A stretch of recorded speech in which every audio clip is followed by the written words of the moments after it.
Let's see. I gotta figure out how to turn the sound up just on that one particular one. Let me see. Does it work if... No, you guys wouldn't be able to hear it through there. Okay. I'll figure it out eventually. But I found it. That's the first step. Finding it's the first step. All right. I think we're ready to go. Let me go ahead and host you. All right. It's alive. It's alive. All right. There he is. So, is it pronounced Lexus like the car? Okay. Okay. Lexaeus sounds cooler. So I'll go with that one. All right. Let's see.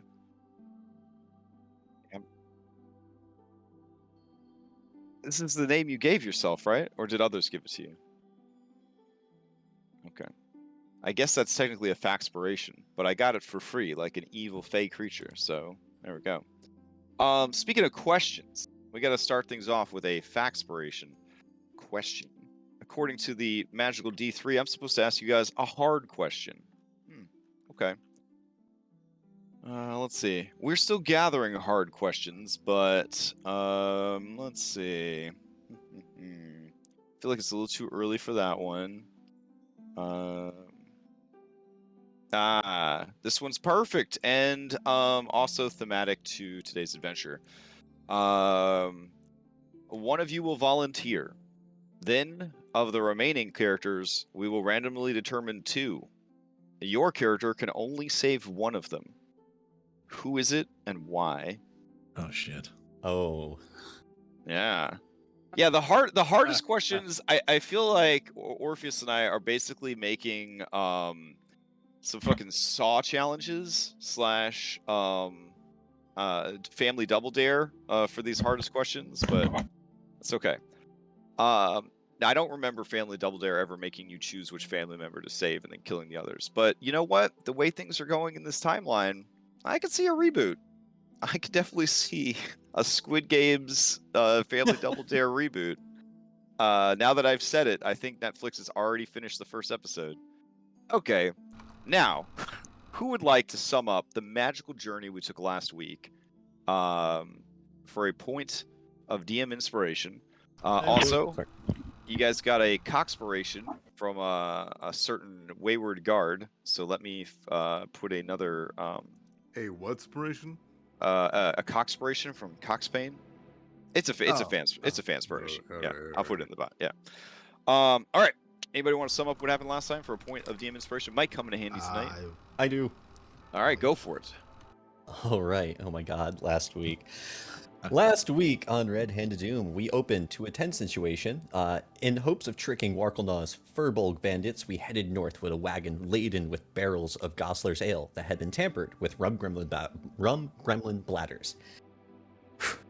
We ended last week after being stopped by a fallen tree and a group that appeared to be merchants stuck on the road. After talking to the merchants and getting some off vibes, Orion talked to the yaks attached to their wagons and discovered that these people were in disguise and had kidnapped the previous original owners of the wagon. Quickly, Jert and Orion regrouped and before they could be taken, and the bandits revealed themselves to be Warkelnaw's Furbolgs and offered to let Jert and Orion go in exchange for the entire wagon of goods. Fortunately, this is what we were hoping for, so we gave it to them without much resistance, and we regrouped, and using Jert's expert tracking abilities, we followed them to a cave where they had ditched the wagons and carried the goods on foot. From there, we utilized Orion's animal speech abilities to communicate with a squirrel and do some bartering with pretzels, and he gave us the locations of the Furbolg hideout and the Fomorian camp. Barnabas, fancying himself a man of tact and strategy, suggested that we take out the Fomorians while the Furbolgs get into the ale. We found the Fomorian caves and set up on the high ledge to gain the advantage. Guy lured the one guarding the area, using calm emotions and a clever nonverbal communication. He lured him in, and Jert was able to knock the alarm horn from his hand that prevented him from calling for help from within the base. The battle began, and shortly thereafter, 2 more Fomorians emerged. One quickly made it up onto the ledge with us, and that was when, like, when things started to go a little bit awry. One Fomorian proved to be very formidable, and it quickly focused its evil eye and its curse on our dear sweet Orion, who became a horribly twisted gremlin-like creature with a great deal of drawbacks to his new form, and then quickly clubbed him, taking him down very fast. And we were very nervous, but he was not down for long before Layla rescued him. So, moving forward, a combination of a very lucky nat 1 rolled by Jert caused the sardonic Fomorian to become poisoned, and the hex on Essential prevented them from getting up onto the ledge for several rounds, giving us an opportunity to fight the minute Fomorian. But quickly after Sardonic got up on the ledge with us, the battle really took a turn for the worse. Claude interposed himself between Orion and I and was quickly undone, and also ugified into a pug lion. Oh man. And then within short order, people started going down. Jert was down, Claude was down, and I tried my best to keep Jert going, but it was a futile battle. And I believe before things really took their final turn, Layla was turned into a horrible crone visage of herself. And at that point, it seemed pretty certain that things were not going our way. And the horrible crone Layla told us all to run, and horrible gremlin Orion yelled scatter, and Barnabas, trying to protect himself and his patron, made a dive for the river and get swept away. And then he doesn't know the fate of his allies, but they were all knocked out and then taken by the Fomorian guards. And now here we are, where they have been taken into custody of the Furbolgs, and we are preparing for an escape/rescue mission.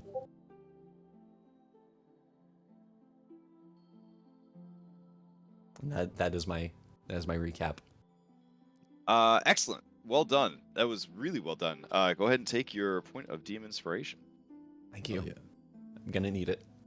All right. So, going back to our factspiration question, in the hard category, who would like to volunteer to only be able to save one of 2 companions? Oh, yeah. I'll bring it on. volunteer. All right, you do it.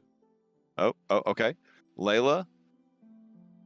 All right, so Layla, we're going to randomly determine. So we're going to do a D4, starting with Orion in the bottom left. Okay, it's Orion. And then we're going to do a D3, starting with Jert in the bottom left. Oh, wow. Okay, so Layla, you're in an impossible situation. And you can only save one of these 2 allies. The other will be lost forever. Like, beyond the donjon of the Deck of Many Things. Just there's no coming back from this. You can only save one. This is the kind of shit high level people have to deal with, TBH. So one of them is just going to be gone forever. You can only save one. Who is it, Layla? And my choices are Orion and Guy. Guy.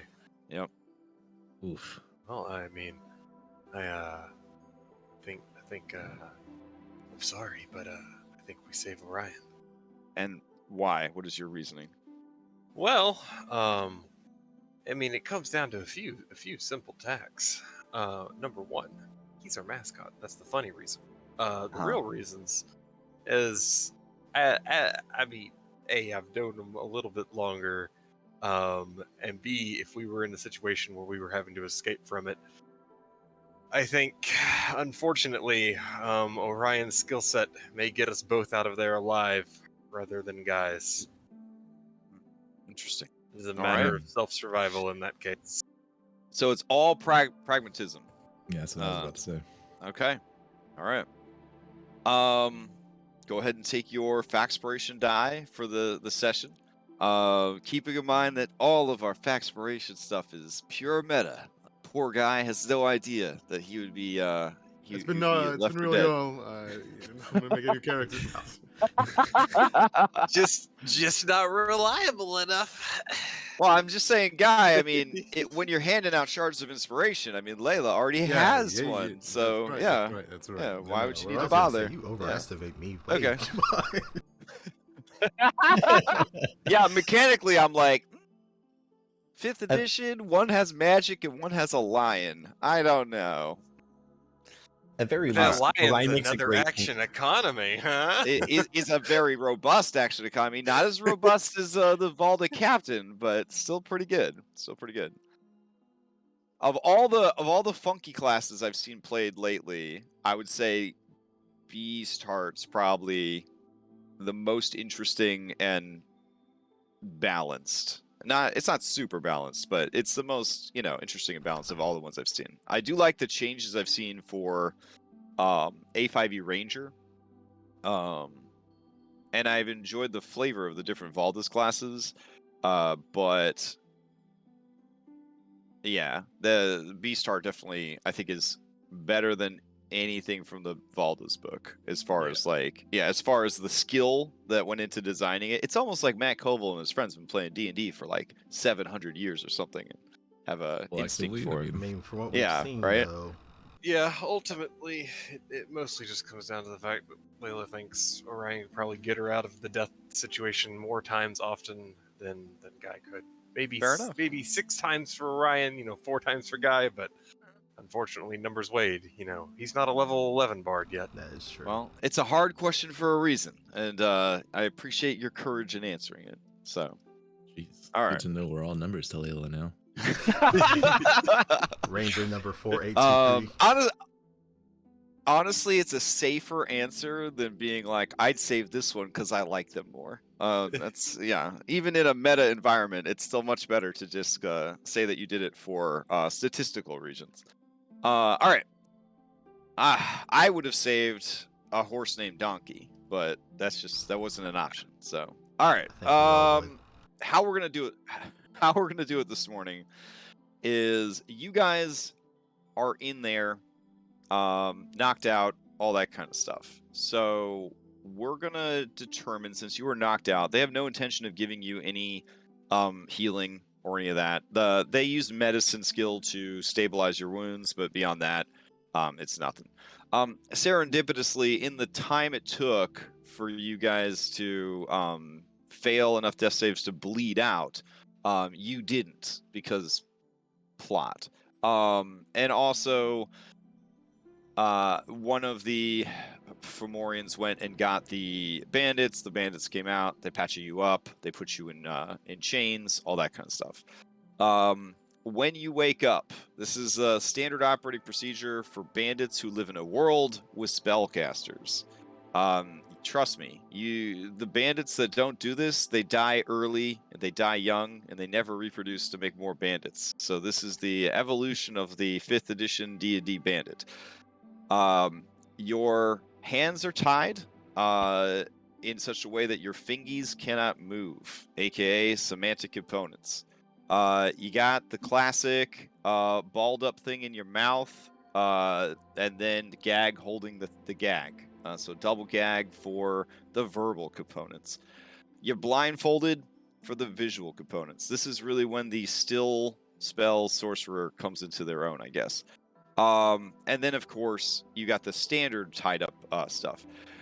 Did they only do it to the spellcasters? Nay. According to the giants, you are all spellcasters. And in the 5th Age of Magic, people don't just go around wearing like blue pajamas with triangle hats to let you know that they are wizards. So, for all they know, anime main hero Jert could also have magical abilities. So they just give everybody the same treatment. So, right?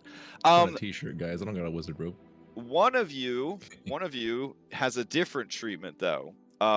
You have been, you have had your legs are hogtied, but in like the one where you can kind of move your legs, but not really. So like the front 2 legs are, for you they're hands. Your hands are together and your back legs are together, Orion. And then you have a short bit of rope in between those. You are not being held in a cage with all of the others. They had a special place for you to go, being an adorable but not edible mousekin.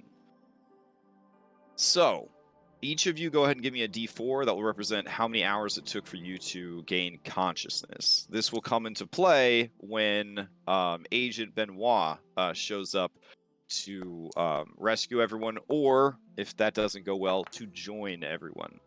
Oh Or my if God. that doesn't, that's it. That's incredible. You guys are so fucking in sync. Oh my god, it's beautiful. All of our heist watches are All set right. to 2 hours.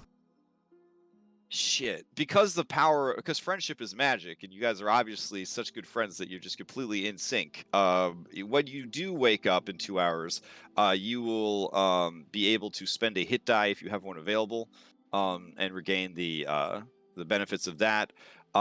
You could do that as many times as you like. So if you have a lot of hit dice to spend, you could spend all of them to try to,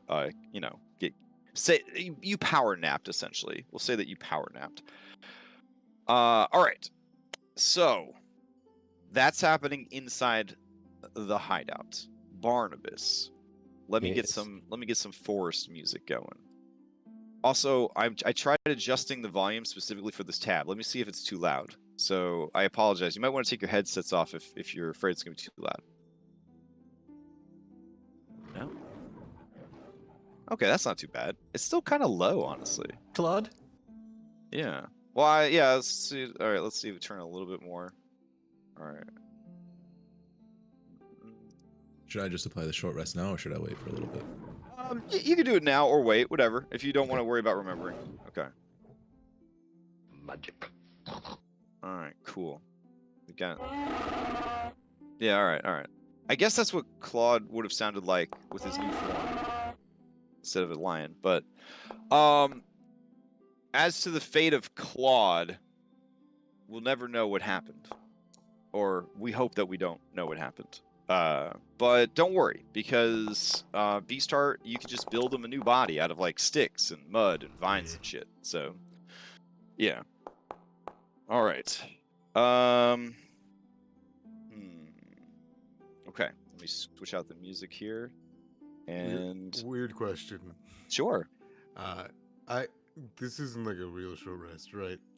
This is No. alright. You definitely Yeah. were not relaxing during the No, short rest. no, Yeah. absolutely You, not. I just Yeah. I wanted didn't to get make anything back but hit Yeah. yeah. I wanted to make sure because I was like, that'd be really funny if I was gagged and doing a song of rest. Oh yeah, for Humming. sure. Just humming. Mumbling No, to yourself. Yeah. It's fine. Let's see. Okay, we'll go with. Yeah, you know what? Wait, where are you guys rolling hit die from? Oh, there should be a button on your character sheet actually. Right I just under put the utility short rest thing at the top. They even gave it to NPCs now. It was kind of embarrassing. I had to have a spellcaster take a long rest in the middle of a fight because he didn't have any spell slots. So, all right.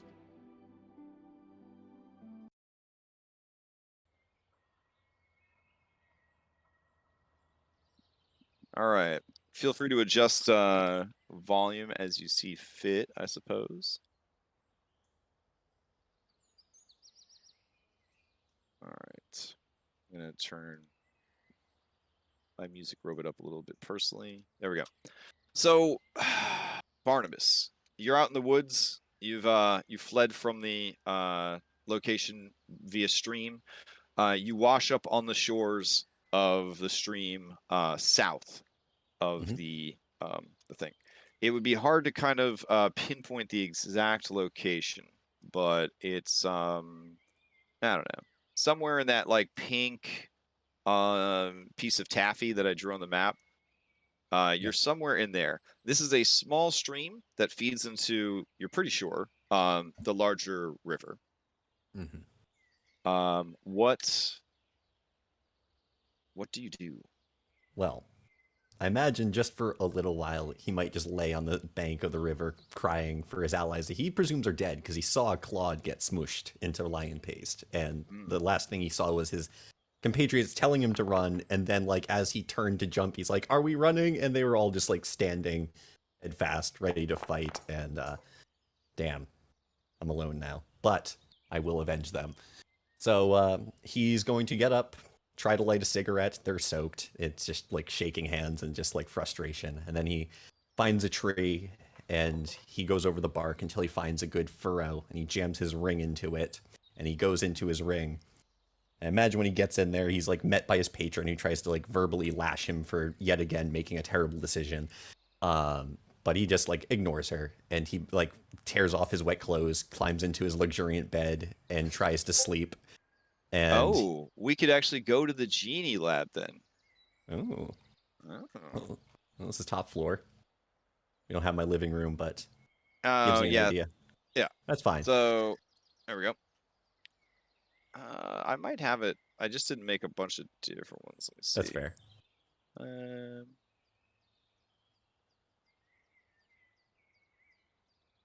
I don't have it uploaded. I just have that one floor for now.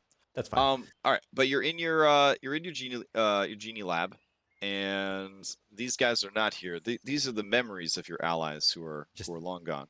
Yeah, seeing them, and he lays down to try to sleep, and but not thinking there's really much to happen after this. He's like trying to fully sleep, but he's woken up by horrible dreams of his friends being torn apart by giants. And as he opens his eyes, he knows clearly what he must do, and he begins to work. And he prepares for basically a suicide mission. He's going to infiltrate that base. He's going to free the people who were held captive for their wagon. He might try to kill Warkelnaw. Who knows what he's going to do? He's a man on the edge. So he starts active crafting because he still has another hour and a half in the he has 4 hours. He has 3.5 hours in the ring. So he's gonna make a replica of the bomb that we made on Daisy Meadows as his active crafting thing. And I imagine the Smoke and Mirrors bomb will be a force to be reckoned with, made in his laboratory. And he sheds a little tear for Guy, who was one of the best friends Barnabas ever had, and who's going to do all the talking now. And then Wow. he has to do 2 quick things, not build things, but he has a barrel from his demonstration with Gosler, who gave him brewing equipment. And he does a quick modify to it. He installs a latch on the inside of the barrel, and he takes the cork and stabs it through with a needle a bunch of times and plugs it into a pipe to make like a snorkel. So it's like perforated. And that's all he needs to do in there. Oh, one last thing. He pulls a lantern off the wall, he like dismounts it, and he paints the glass black, and he loads a fresh candle into it, and he's ready.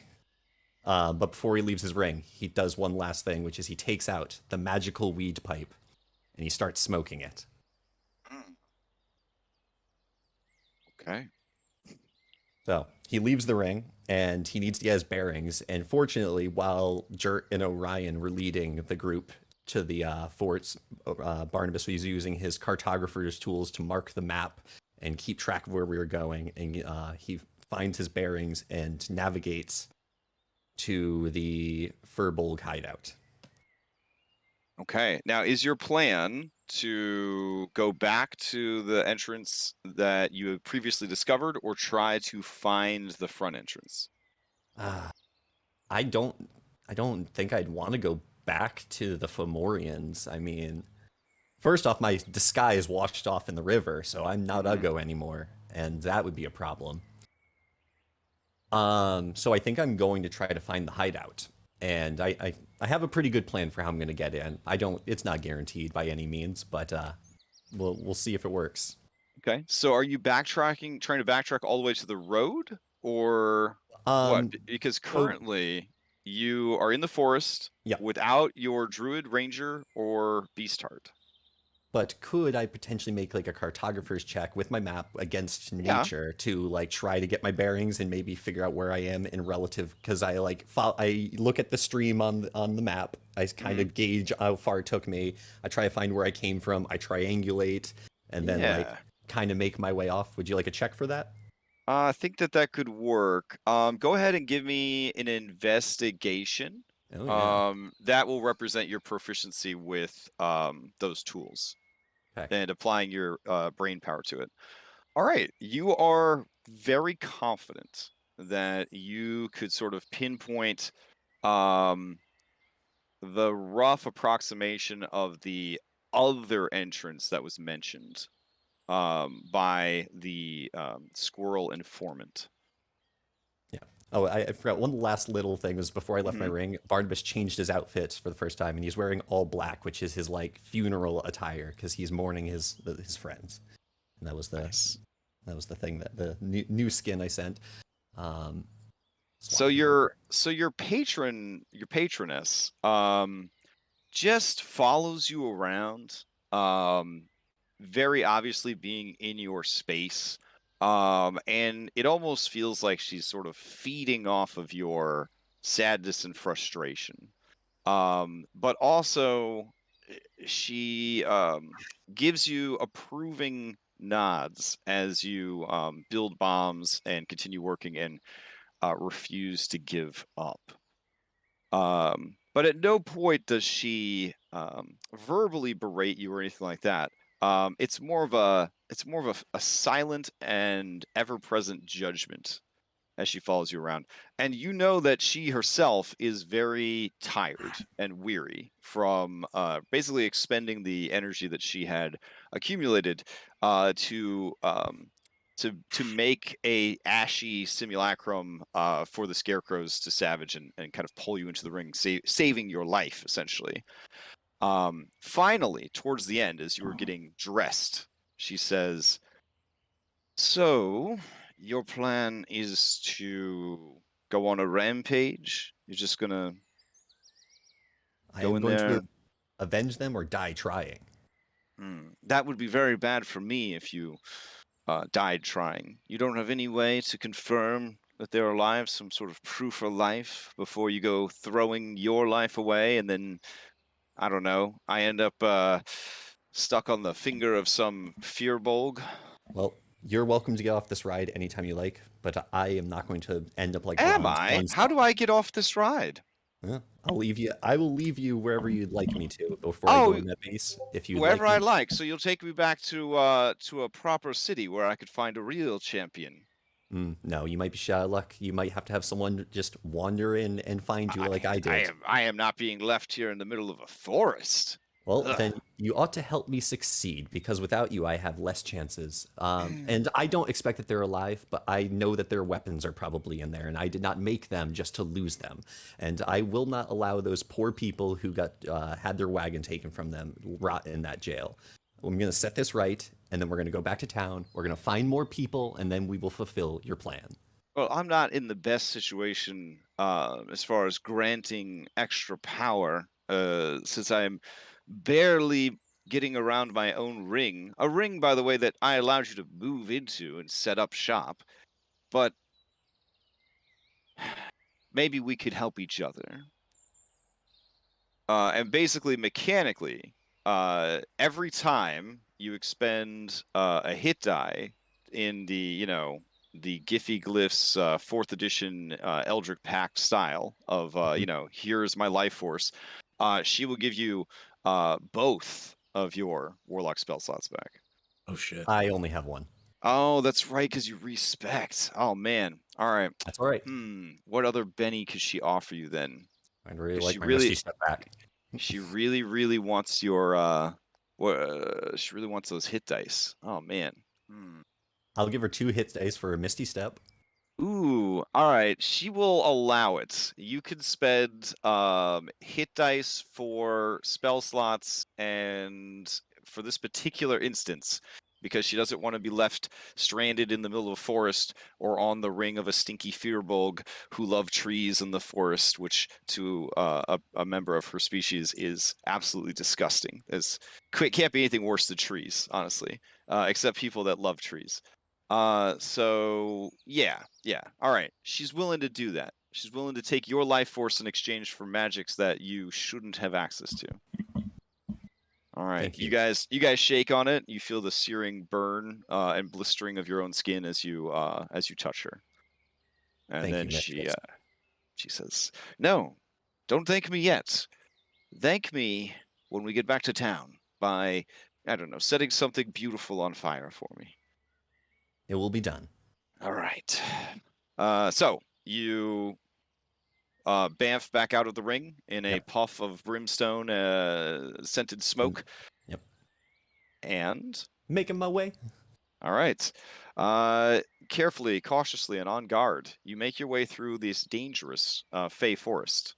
Can I also use my hit dice since I short rested? Yes, because you actually short rested. Yes. And that gave Now me the my question is, how much time did you spend in the ring? Just an hour, right? Or 2 enough hours? time for it would be enough time for a half-hour rest and an active crafting session. So at least 2.5 hours, I think that makes it, because I think active crafting is a 2-hour thing. So we're at All right. 2.5 hours. People are awake, maybe. So with you making your way through the woods, relying on cartography to know the general direction, I will still need a survival check because you are literally trying to survive in the woods. Yeah, fair. Let's see. Do I have a tool that can help me with this? I have all the tools. There's not really anything. I mean, Touch your Yeah. feelings, Barnabas. all right. It's search the spirit of Dirt. Dirt, give me guidance. Okay, here it comes. Skills I'm not good at survival. Wish I had that spell. Oh, wow. Okay, this should be very interesting. Uh-oh. You are stupidly confident about your chances of survival in the forest. You almost get a little too confident, one might say, as you begin making your way through the woods. That checks This out. is easy. Barnabas is extremely arrogant. Yeah, like no wonder Team Druid can do this so easily because it's so easy. Reverse. And that's I don't make a point to tell them often, but I have a higher nature score than all of them. yeah, exactly. Well, you know, nature is kind of, you know, having a zoo book subscription. I have a degree in environmental sciences from the University of Denver. Yes, but survival is actually going out in the woods and not getting eaten by something. Never done that before. So as we say that, and the many hungry eyes of the forest watch an overly confident Barnabas make his way through the woods, we will head over to a different map, where we will see how things are going there. Let's see. All right, we'll go to the hideout.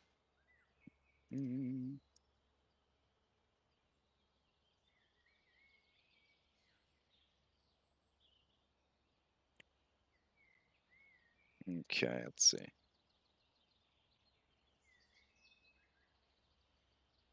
Oh man, this should be okay. I think we're going to pause this and we're going to go to this.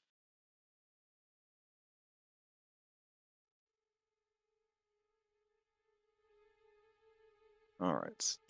So this is a classic and a goodie, but it's mastered a little low. So I don't know if there's any like sudden stingers or anything, but let me take you over to the hideout.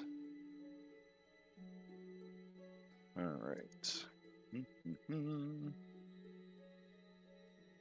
All right. In the Westering Woods, in the hideout, we're going to preload the scene so we don't kill everybody's stuff or lose anybody when we switch over. We're going to go ahead and grab a certain Agent Benoit, who isn't actually here, but will be here just so that, you know, you don't have to theater the mind it so hard. Thank you. Let's see. There we go. All right. And bring you guys over.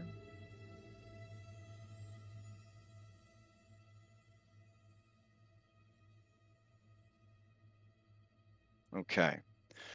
So, oh, by the way, this is his adorable funeral outfit that kind of makes him look like a secret agent. It's like a lot of serendipitous stuff happening here. Agent All right, man let me of hop action. into. Yeah.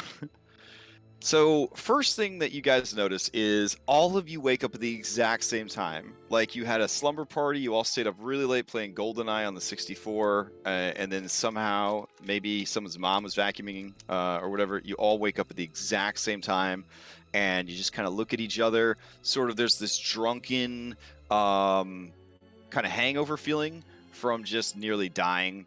Probably all of you are concussed, but in that, fantasy narrative way that doesn't have any like long-lasting effects. But the audience is like, "Oh, they're concussed.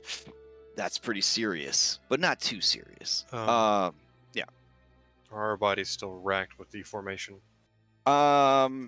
Yes, absolutely. Yeah.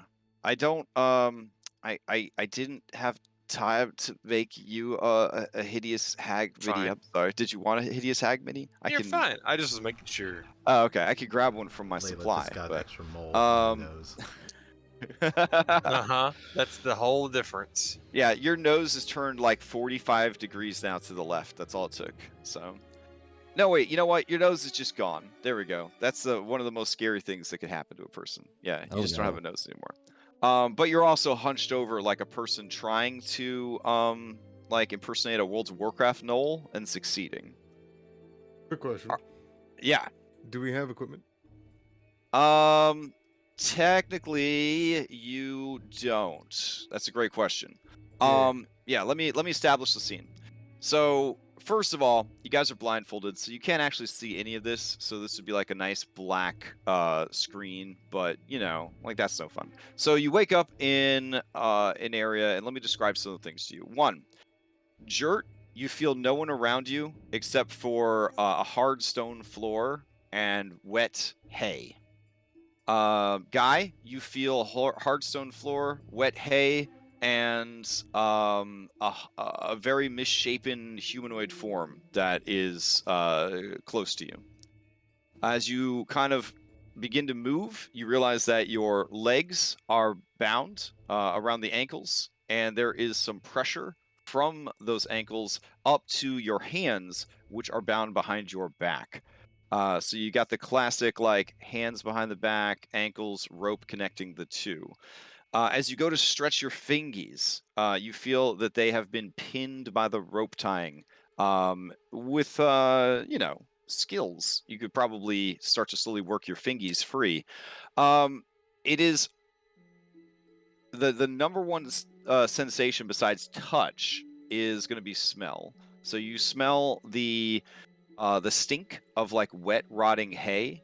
You smell the desiccation of like the dead, and you smell unwashed bodies, and you smell a very like feral animal smell, somewhere between a bear and a bird. Yeah. Um, you go to speak a little, and that's when you realize that your mouth has just been stuffed with rags and then bound. What do you guys do? I guess we'll just kind of take it left to right. Jert, what's your play? All right, I'm gonna start by listening to see if there's any rhythmic footsteps to establish if there's a guard that walks by at all, since I can't see. Yes. Go ahead and give me a perception.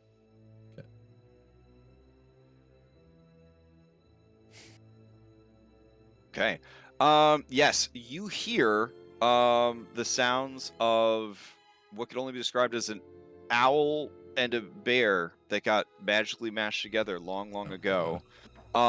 Just sort of a curious hoot that turns into a low rumbly growl and then a scream of attack. Whatever it's attacking is obviously quite frightened. Orion, when you awake, you are not bound as far as your eyes and mouth or anything. You are on like a little like leash situation with your hands and feet kind of close, but still enough that you could very sadly move around. You seem to be in the possession of an owl bear. She loves you very much. And now that you are awake, she is screaming at you and hitting you non-lethally to sort of roll you around like a ball. So this is interesting. My feature from Beast's Heart allows me to speak not just the beast, but also monstrosities. is this a monstrosity? Mm-hmm. And Most assuredly. Yep. all right, so we're well, I think for the immediate moment, it's kind of weird, a weird dichotomy for Orion because inherently Mousekin are brave, so they have advantage against frightened. Mm-hmm. But he is horribly malfigured. He's bleeding. They probably haven't really staunched much of his wounds. He lost his best friend, so he's scared. He doesn't know where everyone else is. Or actually, I'm not bound, so I can see them in their cages, right? Right. Yeah. But he's horribly weakened. And we're gonna come back around to you in a sec. Currently, your whole world is this owlbear and her dangerously playful interaction with you. So, Jert, you kind of listen intently, and you hear those sounds. And then you hear a very big voice, kind of say, "Oh, does Dobby like her new toy? Dobby likes her new toy. That's nice. At least one of us is having fun, old girl." All right, so it doesn't sound like anybody's right near me. No, they sound like they are away from you. Yep. Excellent. I'm going to take this time to start whittling my hands and feet, not out of the ropes, but loosen them so that if chance comes and I succeed, I will be able to try to get my hands and feet up. Okay, fair enough. Play passes to Layla, so I get a sense of what Layla's up to at the same time. So Layla, Sure. what are you doing? So, wake up, squirm around enough to realize other individual in here with me, and probably from general body posture and shape is Guy. I would honestly just asking, I know that my hands and feet are bound, but it's enough to probably get a sense putting fingers against the edge of the cage and stuff. It's made of metal, yes? It is made of wood, actually. Okay, made of wood. How? All right. Could a This is more of like getting your face against it than your hands, because your hands are pretty bound up in ropes. But yeah. Yeah. So face against it, like. How wide are the squares compared to like my face? Like how small of things? Like could a hand even fit through these? Yeah. So as you are sort of like. Sorry. As you're sort of caterpillar mashing your face and neck and shoulder against the thing, you realize that the bars are certainly wide enough for an arm to go through. Okay. Yeah. As our resident party druid, I have to ask these things because. Oh yeah.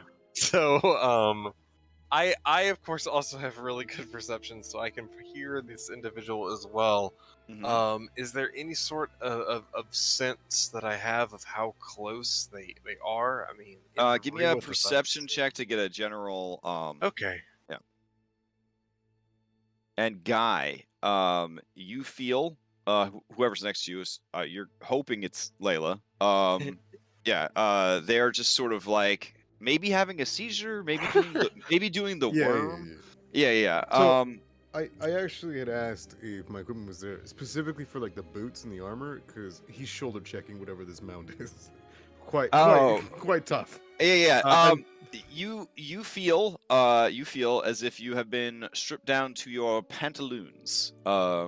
So they left you the dignity of pants. But they've definitely you've got undies and pants on, and that is it.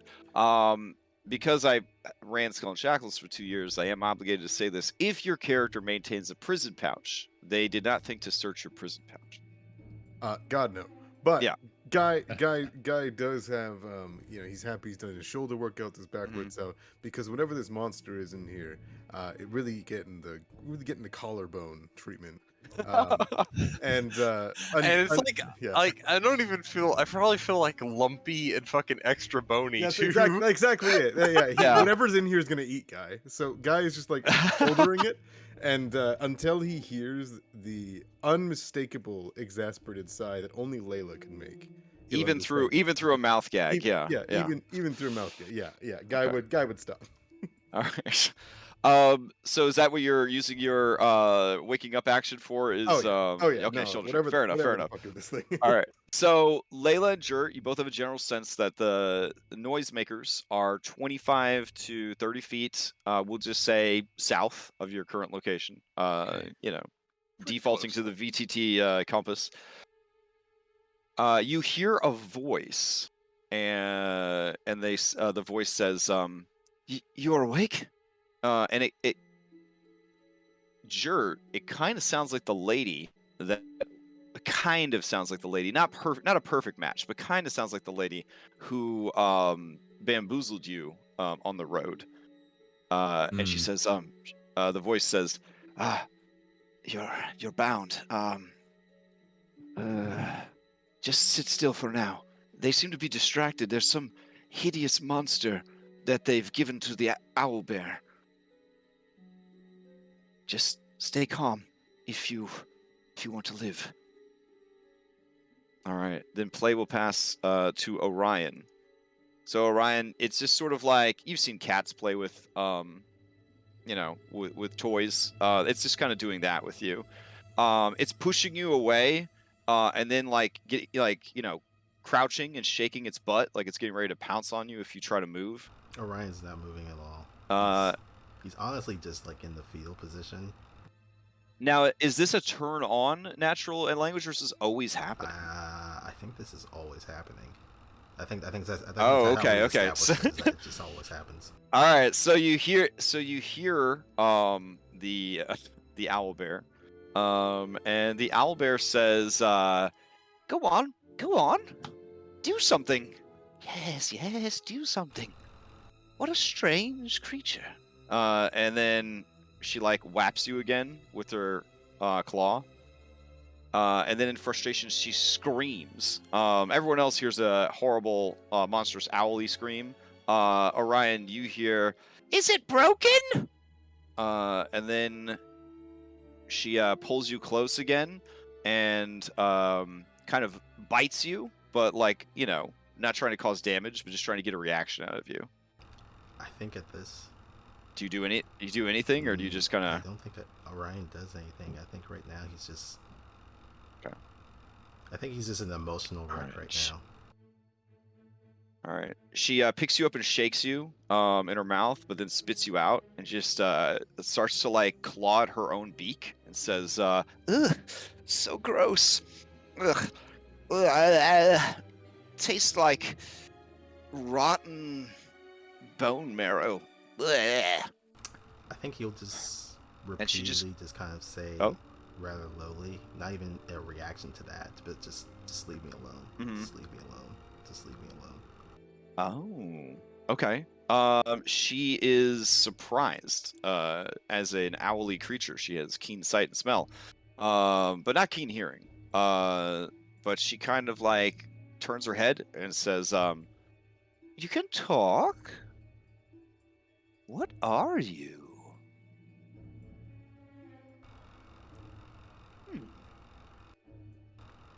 Well, you should rest now. And she kind of tucks you in, and then she takes all of her human bones from her human bone collection, and she makes you like a little cradle, like a little nest, and she puts you in it. I have now become this doll in a dollhouse. All right, and then she just kind of lays down and stares at you in the way that a child would look at a new pet, just staring at the pet in admiration and wonder. All right, back to you, Jurt. We're just gonna keep subtly trying to undo these ropes. Okay. Give me either a Sleight of Hand or an Acrobatics. We're gonna do sleight of hand, and I'm going to. Let me see. Yeah, I'm going to use my once a day intrepid to give myself advantage. Okay. Which would be a normal roll, I believe, because of restrain. Let me double check. I don't know if restrain messes up everything in your life or just most of the stuff. You have disadvantage on dexterity saves and attacks, so I guess you'd be fine. All right. you try as you might, but whoever did this was a bit overzealous. Maybe the Fomorians oversold your magical abilities. But yeah, you Oh, that sucks. you struggle to try to get free from this, and in the end, it just feels as tight as it was before. All right, Yeah. Layla, do you have anything?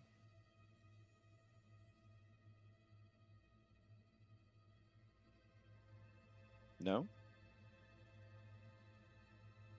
All right, Guy, do you have anything? Yeah, Guy would be attempting to get his Oh my god, I didn't realize I was muted. Go ahead. Oh, okay. He's just gonna use the bars and Okay. Layla's horrifying bones protrusions to take off his blindfold. Oh, okay. Go ahead and give me. This would definitely be either an acrobatics because you're playing Twister, or sleight of hand because you are trying fine motor skills.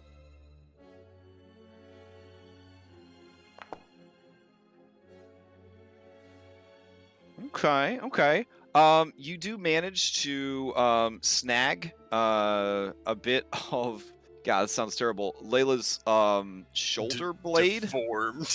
Yeah, yeah. And so as you pull the blindfold up from your left eye, you just see the hideous scarred and mottled skin of the Layla hag. They are shirtless and bound as you are. And they are currently mashing their face and head against the bars. You look past them and you see this merchant, and she says, good job. Oh, come closer. And she kind of leans her face against the edge of the bars here, and says, like you're gonna kiss me. He pulls back. Looks up and down. He'll put his face in. Okay. All right. Each of you is going to attempt either a sleight of hand or a acrobatics to see if she can basically clamp down with her teeth and pull your gag to the side. All right. Switch it up. It's the same rule for me. So. Okay. Oof. Each of you got an 8 and a 6. So it's just very awkward. Weird. And does not accomplish anything.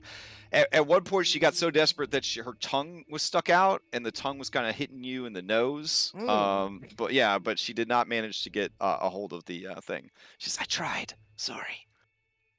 And we will go back outside and see. No, wait. We want to find out what Layla's up to before we go back outside. Right. Wincing in pain a little bit because dragged against shoulder blade, knocking noggins with Guy, and then hearing slippery, wet kissing sounds in the distance. Works quick. I Knocking think noggins, that's what she they call it, is huh? just going to kind of. I can like crawl walk-ish, right? You could like caterpillar. You can like worm your way across. Yeah. Just against the wall that's like further away from the sound of that guy that was talking. And she is just going to quietly listen and either wait for the sounds of footsteps and the individual hopefully leaving, or maybe falling asleep. And Okay. just be patient for now. All right. Then we will go back to our boy out in the woods. I'd like to make a note before we continue, which is I smoked Okay. the magic weed pipe, so I got Yeah. a D4 on all my skill checks. Yeah, yeah. In case it helps, I don't know what terrible thing is about to happen to me. Mm-hmm. And if I rolled a 1, I am a halfling. Just throwing it out there. I didn't see the outcome of that roll. I know, and I got you. I haven't used it yet. I honestly forget I have that ability sometimes, but it hasn't come up yet. I think Foundry auto rolls it for you. Oh, that's cool. Yeah. All right, let's see. Okay. Let me take you to the map. As you make your way through the woods with the confidence that only a halfling could have. Specifically a Kender halfling, but we'll settle for a regular halfling in this instance. you find that the forest becomes more vibrant and colorful as you go. And let's see, we'll switch back to this. There we go. Becomes more vibrant and colorful as you make your way through the woods. And then there are more and more mushrooms, which makes you think that you are maybe heading in the right direction. The landscape becomes more rocky, and it starts to resemble the little waterfall area where the Fomorians were. Which, according to your calculations, does not mean that you've returned to that site. It means that you're in a geographically similar area. Okay. You hope. Great. All right. So let me drop you guys onto this map. Let's see. We'll do all the play characters. As But he walks along, Barnabas just recalls that since he's left Denevar, he's just become the type of person that leads a life of danger. let's see. Huh. I don't know why it's not populating your new token in your list of tokens, but I'll grab it for you. There we go. And I'll take you over to preload and activate. All right, so you'd actually be probably back here-ish. I'm going to say that you do find a hunting trail, which then leads onto a much larger trail. And examining the trail, it looks like it is well used. Okay. Oh boy, here we go. So he looks at the fort and he thinks about his friends, and he thinks that until he met them, everyone that he had encountered remained strangers to him, and he prepares for what's to come. He has a two-part plan here. He's got his bomb and he's got his barrel, and his hope is that he's going to create a distraction with the bomb that's going to go off later, and he's going to get inside using his barrel. So what he's doing is, if you'd allow me, I'd like to make like an investigation check to find like a vulnerable area on the outside of the base, like somewhere that's not being heavily watched, and ideally somewhere that has like a structural weakness if I can see it. Okay. And I'm gonna roll a d4 with that. Sure.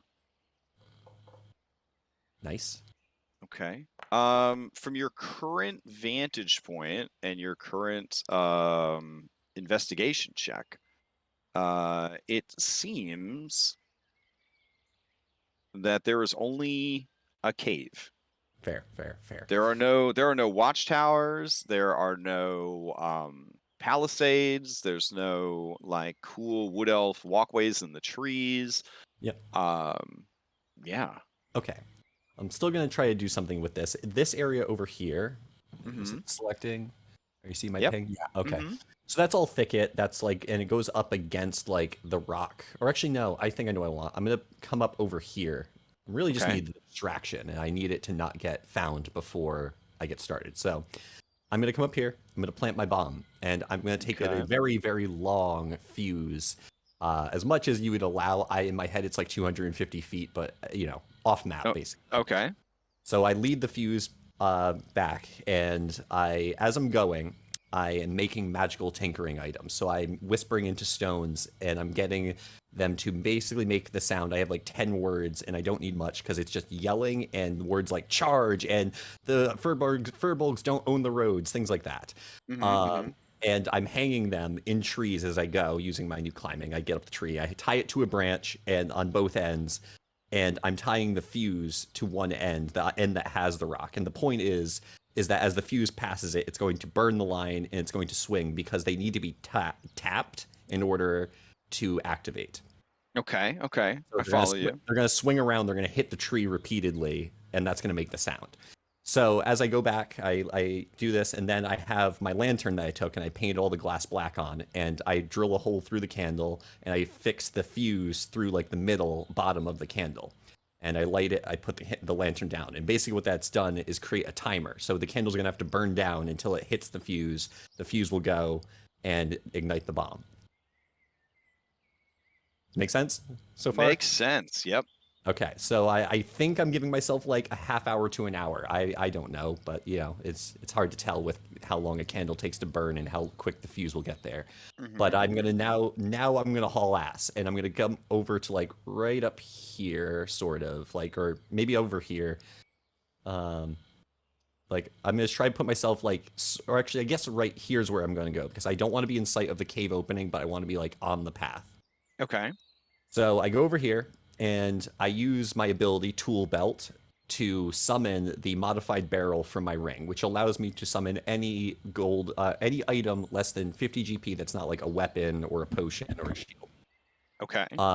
So I summon that, I open it up, I climb inside, I latch it closed. Oh, before I do that, I'm sorry, I have one more magical tinkering item, and I make it say, someone dropped a barrel, go get it, and I throw it like over here, and then I jump in the barrel, I close it, I tip it over onto its side so it looks like auspiciously like, you know, just laying about. And I hope that someone notices it and like hears my magical tinkering telling someone to go get the barrel. Okay.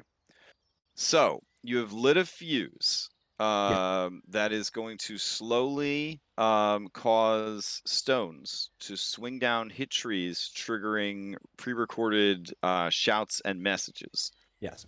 As it burns its way towards the bomb, which should go off behind this rock. Yeah. That has already been kicked into motion, and then you're going to, from back here, throw a stone Kinda over like here. Okay. Yep. And then say, the stone is going to shout very loudly, someone dropped a barrel over there. Yeah, go get it. Oh, okay. Okay. Got it. All right. Let's see what we could do with all this. And my barrels are identical to Gosler's because he gave me my brewing equipment. Right. Okay. Okay. So I'll update your token. That's the most important part. There we go. And let's see. All right. So you throw it over there and it makes a sound. I guess it doesn't really matter where it lands as long as it lands. So improvised weapon, 60 feet. You're trying for the max range, kind of skips along the ground there. If it skips, is it every time it is struck it makes a sound? That's a good question. I hadn't really considered. It's when it's tapped. Okay, So yeah. So the message would start over again every time. yeah. So okay, so There's a barrel. that There's a barrel. Sorry. that is too much. That is too much sound and movement for the guardian of the cave to ignore. So you see one of these oversized red-capped mushrooms begin to shake violently, and you see that its gills unfurl like the tendrils of a jellyfish. And it begins to shake, and the ground around it begins to shake, and you see a very large creature rise up out of the ground. Oh, I Oh love my that God. game. But also, these are hilarious. And he makes his way over, and he's staring down at where he heard all these noises from, and he just looks very confused. Oh, great. All right, so he's gonna look around. He's gonna pick up this bush. He's gonna look under the bush. He doesn't see it. He's gonna go over here. He's gonna pick up a rock. He's gonna look under the rock. He's gonna look exasperated, and then he's gonna go out over here. And that whole process took about 10 minutes. Oh, during that time, did you want to do anything while he's looking around, or do you just? Yeah. Can you see from inside the barrel? Is the No, question? definitely not. Okay, so I'm, you like, would just hear. Okay, you would just hear something massive, just. Yeah, and I'm like in a barrel full of beer. That's like it's like mostly full. And I made a snorkel. Oh my gosh! All right, so give me a. It's definitely gonna be a disadvantage. Give me a perception check with disadvantage. Fair. Okay. Oh, I lost my menu with the quick menu. Barnabas Barrelwa. No, that doesn't sound good. All right. Okay. roll? You did, but you rolled a performance. My bad. No worries. Okay. So from what you could tell, there's another giant. jeez. Yeah. You heard like some rumbling. You heard some heavy footsteps. You heard, you heard things being picked up and set back down. And now, as you just straining in the darkness of this barrel, you hear sort of this kind of tilling of earth sound, kind of just a movement of soil, and everything just kind of gets quiet again.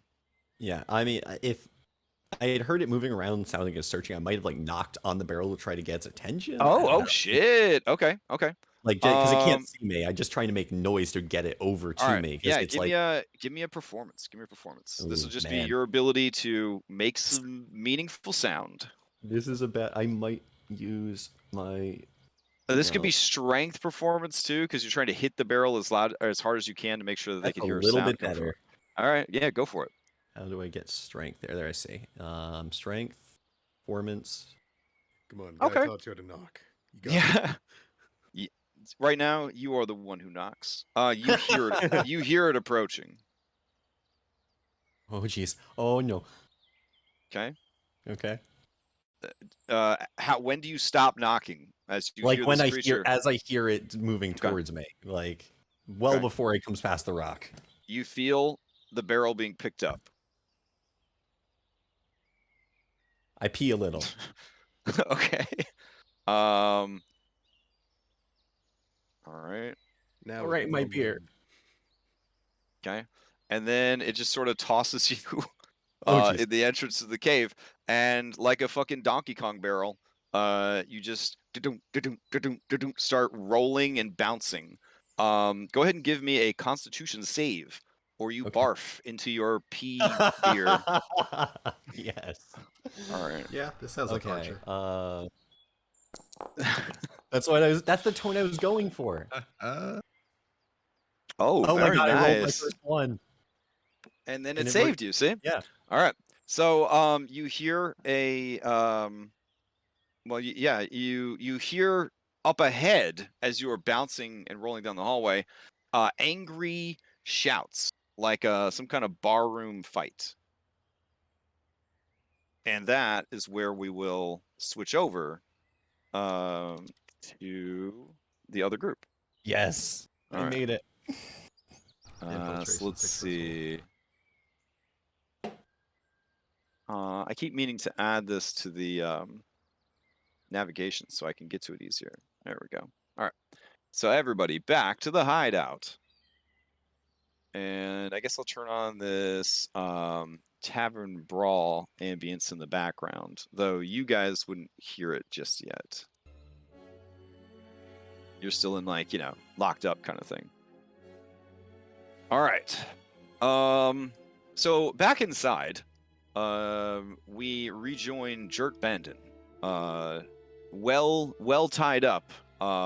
Still unable to see. Still tired from the previous fight. What are you trying now, Jerk? Oh, man. Let's see.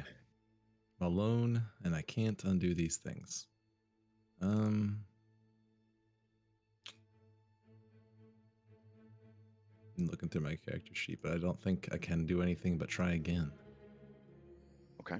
You could, you could try to physically bust them with a athletics, but it's definitely going to be a high check. All right, let's see if I have anything that I can Okay. do. What's our fanspo tracker at right now? I believe you have 3. 3. I'll just try straight roll. Okay. Yeah. Oh, that's 2 2s. That's rough. All right. Yeah, the combination of the exhaustion, being tied up, everything that's happened, you just kind of and just kind of feel like the deflation of yourself. Fanswobot reaches out, puts a hand on your shoulder in consolation. It was also captured. There we go. It's over here. Sorry, this is So not alone anymore. yeah. No. You try to break free, and the ropes are just too tight. Layla, what's the situation with you? If nothing has changed in the Uh-huh. room, I'm just continuing as I was, waiting for Okay. something to change. All right, fair enough. Guy. Guy is going to. So the gag wasn't moved at all, was it? Or did she get the first layer at the very least? She did not even. Yeah, she didn't even get a hold of it. So you can see out of your left eye. That's your current situation, Okay. and it is very much the woman from the road. All right. Guy is going to kind of like look at her with the one eye, Mhm. and he's gonna like lean in for another try. But to add something to the table, I think Guy would blink in her direction, Mhm. and he would mimic her, and he's gonna mimic her mannerisms, her verbal tics, but mostly the mannerisms that I'm looking for. Okay. I'm wondering if that could be like a self-help action to grant us advantage because he kind of knows how Oh. she works or like moves, Okay. knows what she like is maybe thinking a tiny bit like how would she would approach this. Okay. She has private messaged me asking if she can use her merchant's intuition ability because she is trying to buy her freedom. Mm. Mm-hmm. I don't know. It feels like a stretch. Kind of feels like a stretch. All right. She will attempt a sleight of hands again. You can do an acrobatics or sleight of hands. I like acrobatics, so just pop it up again. All right. Go. All right. She does pretty well. And now she has your mouth gag in her mouth, but you maybe like a piece of her hair kind of like tickles your nose. You kind of like instinctively start like pulling back. And in the process, you do pull. She does pull free the gag, but you kind of brain yourself against the nearby bars. You take 6 points of damage as you crack your head real hard, but your gag is free. The question is, do you make noise when you crack your head, or do you stay quiet? I don't think he'd make noise. He's Okay, been okay. thrown against walls before. Yeah. I didn't have advantage there, did I? No, I gave her the advantage because you That's were fair. using the That's help fair. action. So she came in clutch with a 23. So she Oh, grabbed a hold of yeah, it. Yeah, okay. but then you kind of like pulled away. But you're free now to speak, and you can see. All right. Guy is going to look at her and give her a wink, Mhm. and then is going to look over and hitting his head for 6 bludgeoning damage. Yeah. Is not enough to get him to say something, but he'll look at Layla and he'll go Oh damn. just like under his breath. Yeah. And he's going to lean forward and he's going to grab at the side of her mouth because she's right there. He's going to use his teeth to pull up her blindfold and pull down her gag. Okay. Yeah, I mean, based on what's happened to Sweet Layla with the Fomorians, I definitely understand why that would necessitate kind Yeah. of an intake Yeah. of breath. Yeah. All right. And I'll attempt to free her if that's All right. The merchant says, we need to be careful. They have ogres working for them. There's one right over there. Can you see the ogre? I can. Okay. He'll look over and he'll say, "My friend is not an ogre." Oh, yes.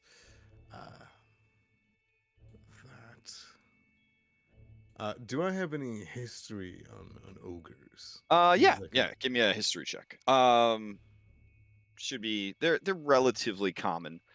You understand that ogres are discount giants, essentially.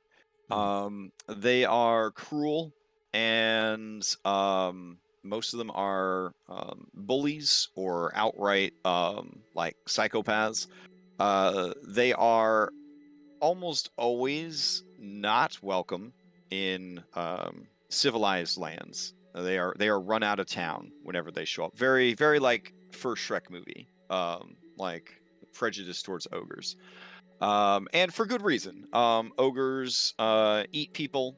They like to kidnap people and keep them as servants until they get too hungry, and then they eat them. So they are definitely, as a species in this particular campaign setting, very, very evil and cruel, and very strong. Discount But giants to legit. but after fighting real giants, I mean, come on, can't be that bad. Yeah, right. Yeah. Discount giants is the giant though, right? Yes. All right. Just wanted to make sure. Yep. Okay. Okay. You can see Jert over here. He's just kind of on his side, and he looks like he's shaking a little bit, like in exasperation. Maybe? Can you see this dark area over here? Yeah. I would have lost it for a second, but Mhm. I know that's Orion, and I'm gonna take his dark vision for. Okay. Yeah. For as long as I need it. All right. You see Orion has been tucked into a nest made of human bones and rotted hay, and has the full attention of a very beefy owlbear. The merchant says, "That's the thing that ate my husband. He tried to escape." And you did remove both the blindfold and the gag, you said? If Crash allows. Oh yeah. With your mouth, you just kind of like Okay. lean in and kind of pull the blindfold off, and then tug at the gag. Eventually, you would get it free. Yep. Yeah.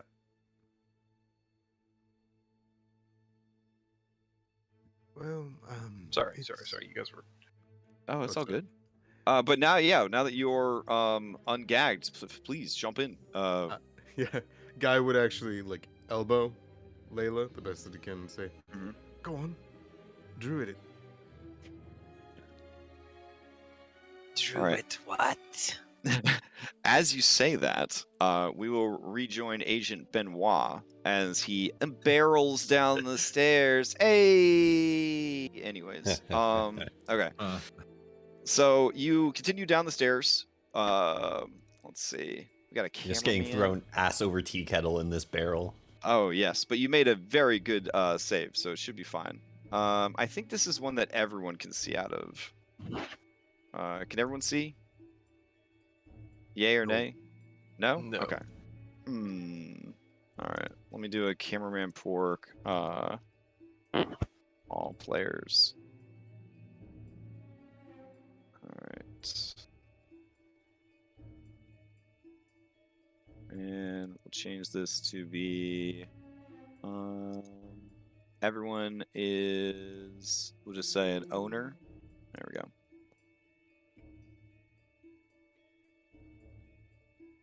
It's one of the weirdest things about Foundry is when you change ownership, it just randomly selects a token on the scene and then jumps to that token. Never understood why it does that. All right, so you guys should be able to see now, yeah? Yeah. All right, so you bounce down these the stone passage, badoomp, badoomp, badoomp, badoomp, badoomp. For some reason, I still cannot. Really? Click this square right here. There we go. Okay. And let me check something on this map. I might be able to turn off this green grid. Let's see. Yeah, there we go. Click the wrong area. There we go.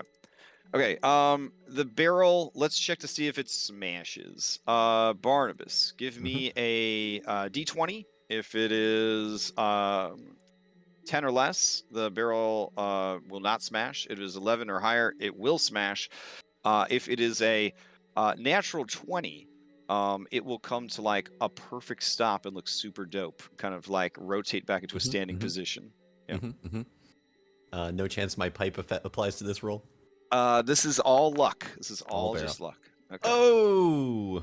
Okay. Or lack thereof. Yeah, so the barrel hits here, and then pee and beer go everywhere. And you tense up, waiting to be killed. Waiting to be attacked.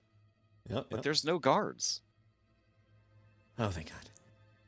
But now I don't. My plan has gone awry. I don't really know what to do. There is Uh, there are 3 passages. One I that poke- leads to the north, Mhm, the mhm. east, and the west, as well as the passage whence you came. Ooh, oh boy. I only see one door to the left. Does it look like they're double doors, or they look like 2 separate doors that go different directions, kinda? Let's see. The door that you can see off to your left looks like, from what you can see, to be part of a double door. Mhm. And then similar doors off to your right. And then there are fancier, more, maintained doors to the north.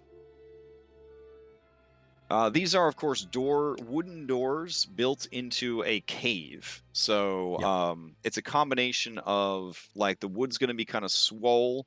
Giants are used to opening these doors, so they're going to be a little heavy duty to make sure that they could kind of survive down here.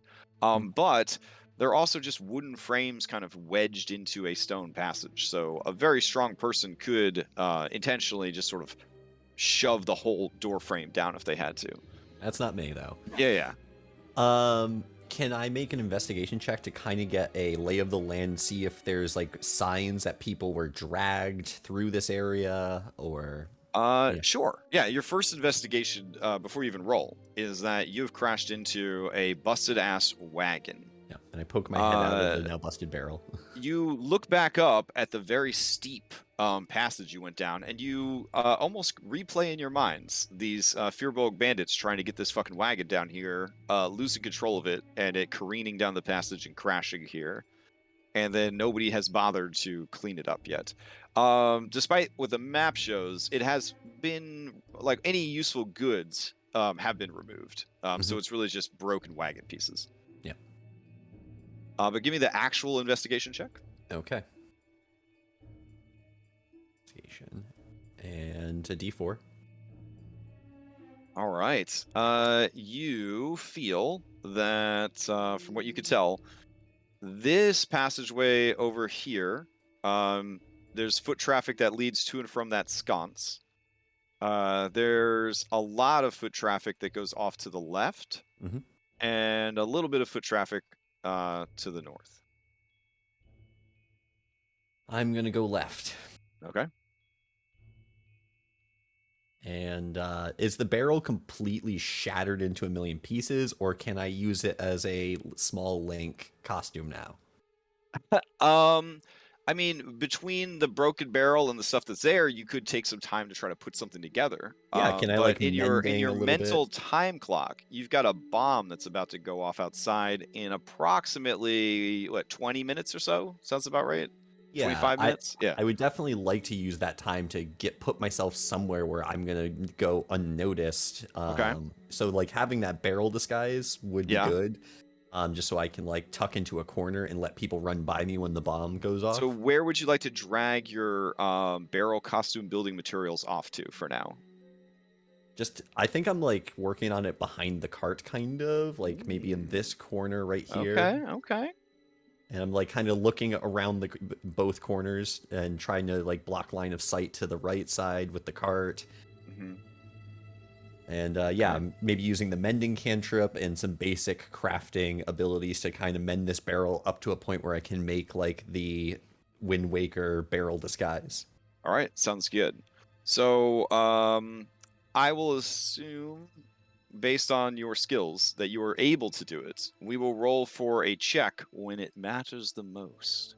Fair. All right. So you're working on that. So then we head back to the jail cell.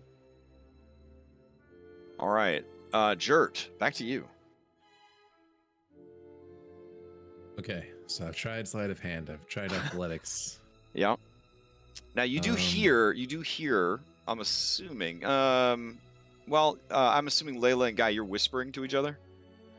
Yeah, without that big ass fucking armor, he's got expertise in stealth, so passive stealth really works out here. Okay. Jert, you've got a pretty good perception.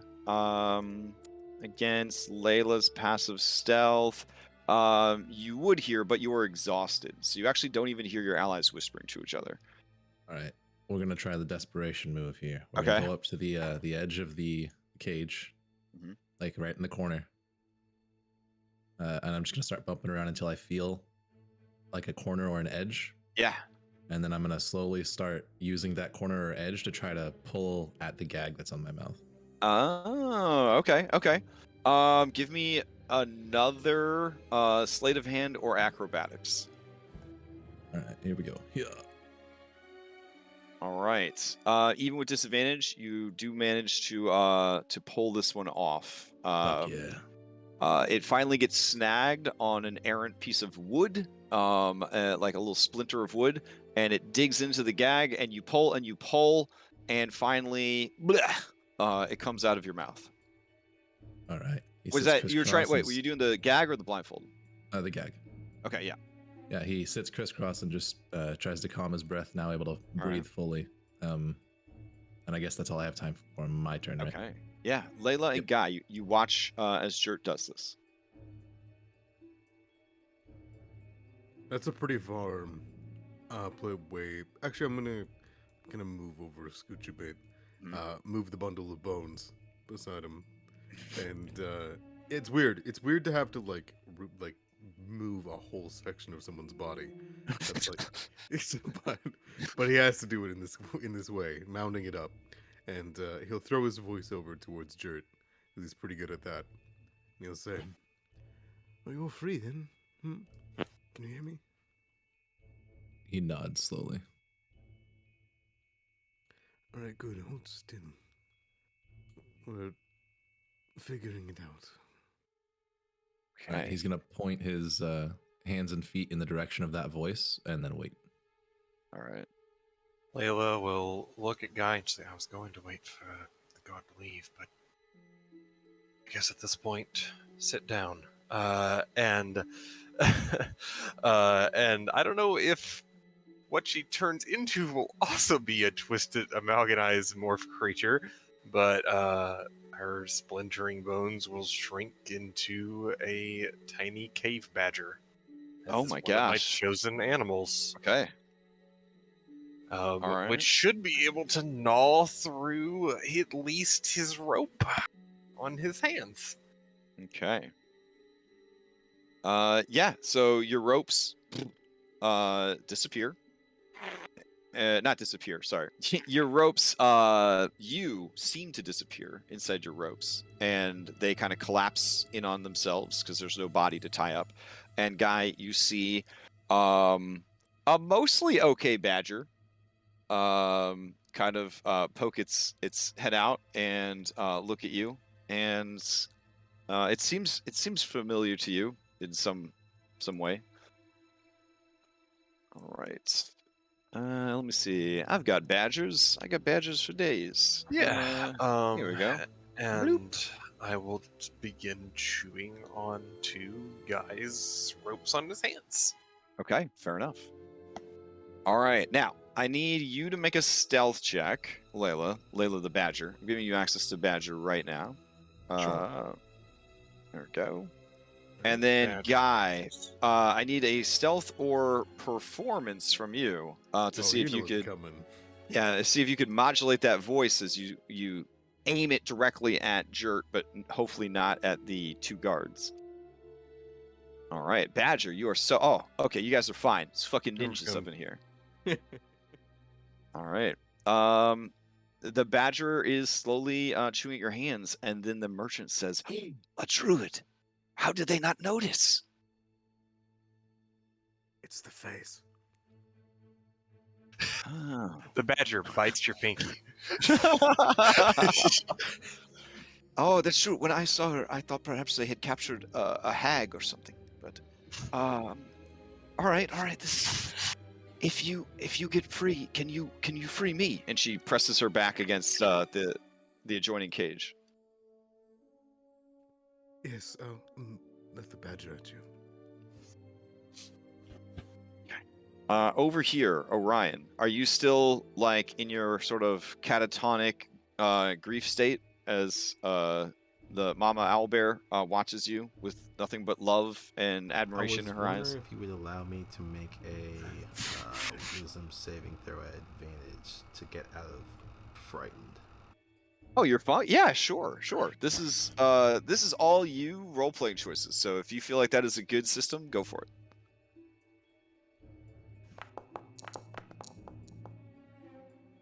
Okay. Oh yeah, all right. You kind of snap back to your senses here. You got shit to do. You see that your allies are over there getting their stuff together. You know in your heart of hearts that you will find a way to remove this curse for your allies and even bring back the great champion that is I Claude. think in his head, he goes back to when he first kind of met the party, and Guy had asked him if he knew of another mouse folk who sounded like he was famous, but he didn't recall who that was. But that name kind of comes to him. It's like, okay, if that mousekin was in this situation, what would they do? He wouldn't be completely sitting and being pity for himself. He would be trying to do something. It's like, all right, Ryan, snap into this. You gotta. WWMD. What would Yeah. Martin do? So he kind of snaps back to himself a little bit. He will kind of sit up a little bit and, can you please stop hitting me? It kind of hurts. Oh, she says, oh, you're awake. Do you want to play? I am. My name's Orion. Are you looking for a friend? You seem like you want a friend. I am called Dobby. Nice to meet you, Dobby. I also had a big friend, just as large as you. You look like you want someone to play with you, to be your friend. Do you like being here? They look over at the ogre, and they look back and they say, oh, we used to play. We used to hunt. Now, we are stuck in this cave. It's very boring. That's my friend. And it kind of motions over at the ogre. Why are you stuck in here? Why are you not running out free?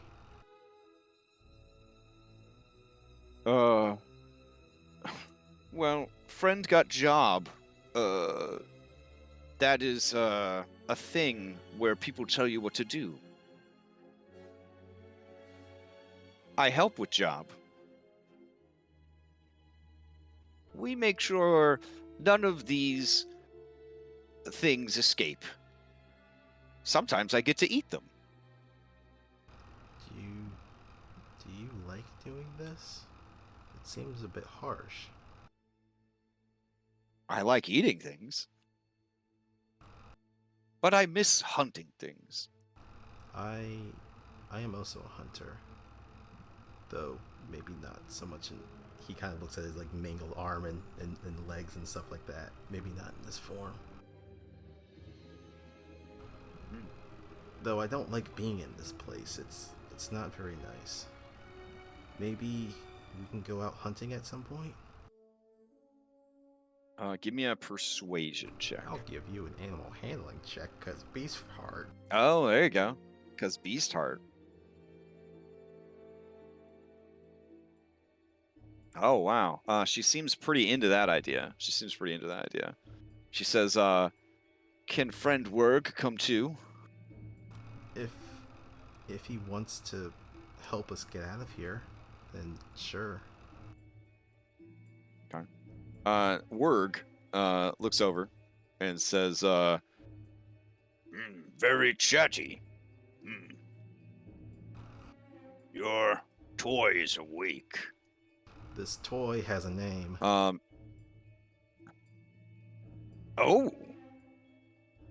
Oh, so you do. What is your name? My name is Orion. Creature. Dobby here told me your name is Werg. Nice to meet you, Werg. You speak to Dobby. Yes. She considers you a friend. I hope I can also be her friend.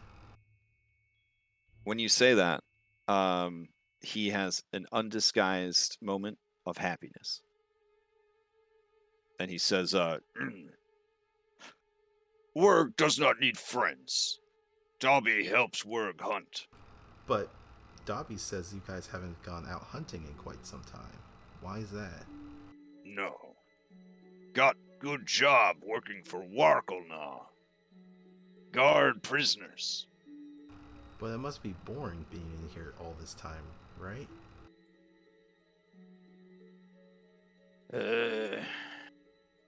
Yeah. Little brother Sergey, much better job. Gets to torture people. So you guys are only get to be cooped up in here the whole time and not be outside with the sun and the river and the animals? Was a time when we used to help with raids, but then purple giants joined up, and now we just have boring jobs. Those purple giants aren't very nice. You seem nice. There. He looks left and he looks right.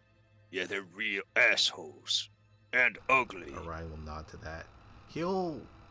I'm not sure. You said that he was chained up, correct? He would like Orion who? is. You are tied with your hands and your wrists are tied together and your ankles tied together, and there's a line of rope that runs between those two junctions. If it's... Oh, go ahead, sorry. Oh, no, yeah, If that's it's fine. possible if I could hop over to work and, like, put a hand on his calf to kind of be like... Okay. It would be better times outside. All right, you are so hideous that even this ogre is hesitant and tenses up as you approach. He has a club, and he looks like he's thinking about smooshing you with it, but he knows how much Dobby seems to like you, so he does not. While you are distracting him, Badger Layla, you with a satisfying snick and snap, the bonds on Guy come undone. The merchant says, "Be careful, the ogre is right over there."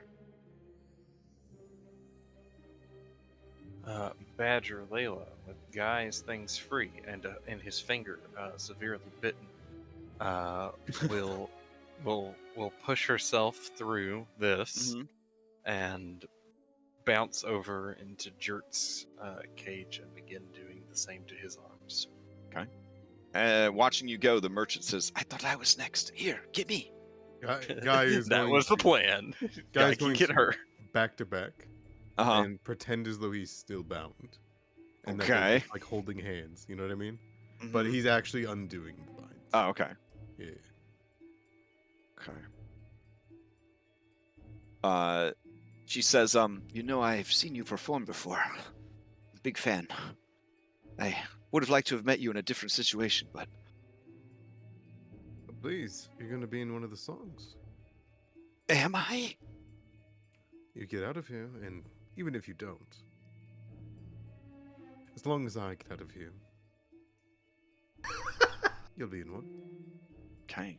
Badger, I need a stealth check, because there is a hungry owlbear who is distracted, but does want to hunt, especially small, delicious rodents. Never mind. You're so stealthy that Jert doesn't even notice you until you start messing with him. Jert, you feel something begin grabbing at you. It is small and has little claws. I'm going to assume it's Orion and feel very, very comforted. Okay, fair enough. All right, so while you're doing that, let's check back in on our boy over here. All right, you feel pretty good about Barrel Costume 2.0. Yes. This time with no bottom, so that you could, move around and then, stop moving to look like a barrel. Yeah, perfect. Whenever the light shines on me. Okay. Okay. Do I have a internal sense of how much time I have until the bomb goes off? Yeah, I'm gonna say there's 10 minutes left. I'm really worried I'm gonna pick the wrong direction. And that I'm gonna. I'm kind of like where I am because they're gonna have to go past me. But... Okay.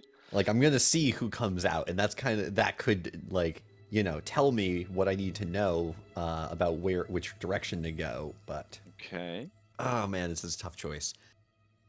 But the information I have is that a lot of feet went down this way, and only a few feet went up this way. Yeah, for left most traversed, top middle traversed, right least traversed. Right.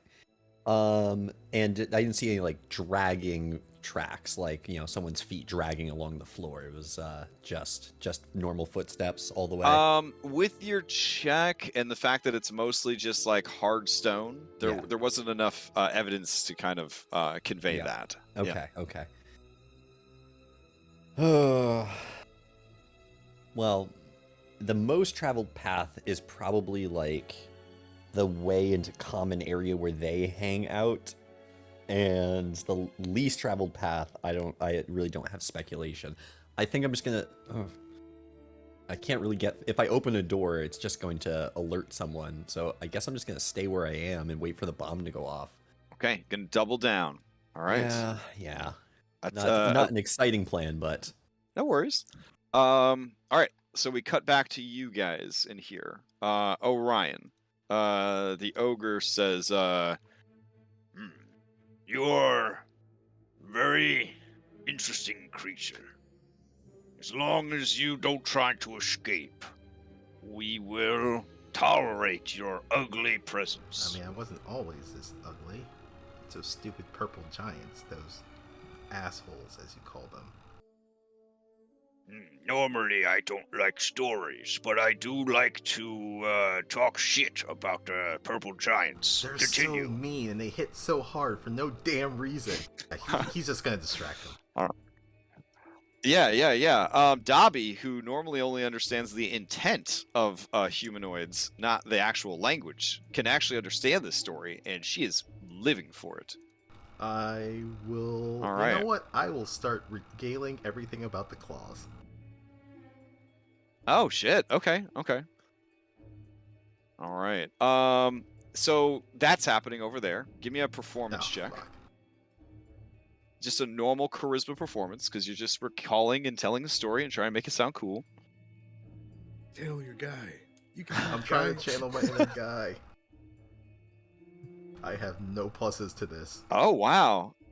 Guy, there's a little tear down your cheek, maybe, of pride, because he is telling a damn good story. Maybe it's all of the emotion from everything that's happened, finding an outlet and pouring itself out. But these two are enraptured by your story. All right. You managed to untie seductive merchant, who informs you that her name is Mina. That's what I was actually about to ask. Yeah. And then, it's one of those, like, you meet, like, the pop star that you like, but totally forget at any point to introduce yourself. And she's like, oh, my name is Mina. Thank you. And she kind of rubs at her wrist. And she says, I've had plenty of time to grieve. Now I'm ready to rampage. I see. Yeah. Well, we're about to all be free here in a moment. Do you know anything of the dwarves? The dwarves? Across The the way. dwarves? Oh, yes. They are some sort of merchant family, I believe. Though many dwarves are merchants. But I believe they are. It's a family. There's a child, a husband, and a wife. They have not been separated yet. They're trying their best, but they came here about 2 days ago. I think it was 2 days. It's hard to tell. There's no sun down here. Very well. I appreciate it. I assume we haven't talked. All right, Jert, with a snicker snack, you feel the ropes come undone. That's Hell when you've finally drawn the attention of this here dwarf. He looks over at you and he says, Aye. You're planning to escape then? He nods. Oh, please, don't leave me and my family here. Take us with you. He darts his eyes over to where the guards are. or like the guard that you heard earlier. Aye, it's an ogre. You're familiar with such creatures. Nods again, and then looks to what he thinks is Orion and sees a small badger.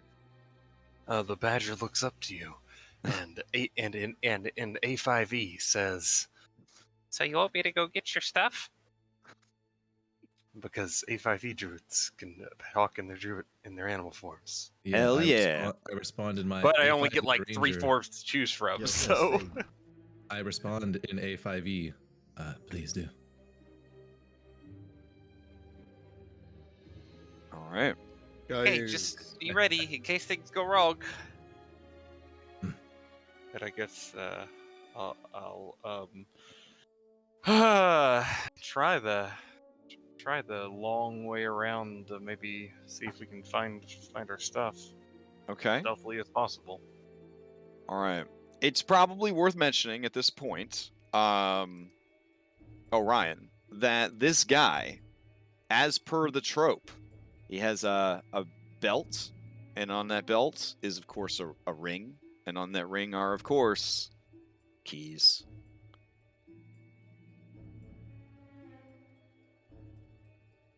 hmm. All right. Badger, give me a stealth check. All right, stealth check number 3. It's got to go wrong Get eventually. with advantage because of my rapturous stories. Well, they would have disadvantage to their perception, so they are fully on you. Even with the keen hearing, this badger is super stealth. Badger, there are the skeletal remains of a person who was chained up here and left for dead.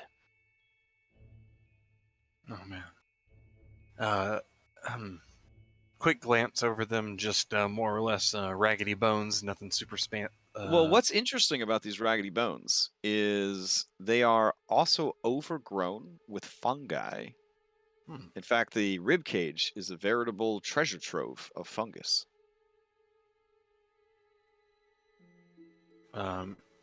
Okay. Anything interesting or weird about the fungus?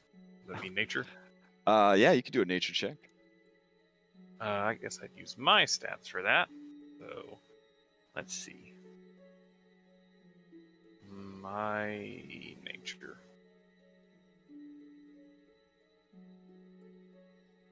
Oh, it's a very good nature check. All right. A lot of what's growing here is just kind of like, it's whatevs. But there is something very interesting in there. You see that there is Magillicus Tempestry.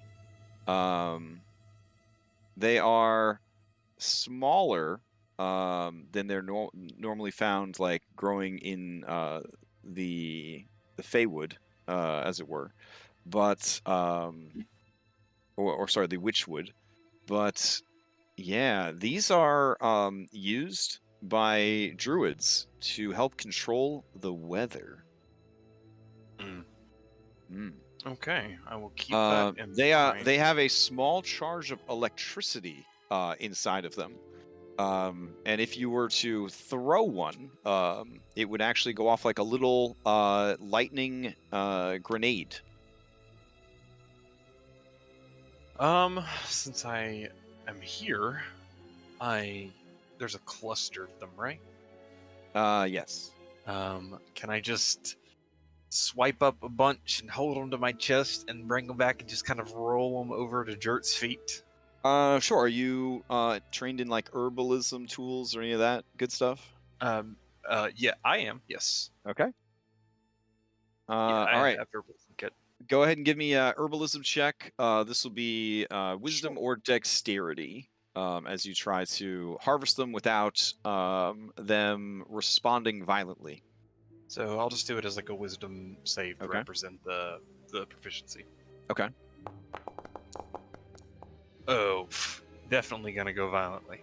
Okay, so as you are trying to get these free, you are not used to harvesting things with little badger claws. Understand. Yeah, and you just sort of like stab one of the mushrooms. The mushroom does react violently, releasing its electrically charged spores into the air around you. Give me a dexterity saving throw. Sure. Let me check. Sorry, as I don't do actually a lot of the shape shifting with being a star druid. I think I use my save proficiencies for it. Okay, so if you have dexterity proficiency, for example, you would use the dexterity of your form, right? But then Let's add your see. proficiency bonus in. The game statistics are replaced by the statistics of the creature, except you retain your hit points and hit dice, personality, all that. You also retain all your skills and saving throws. In addition to gaining those of the creature, use the higher bonus between the two stat sheets for whatever you Okay. roll, basically. Okay. So All let's right. see what is better. I think that would be me, so I'll just roll my dex save. Okay.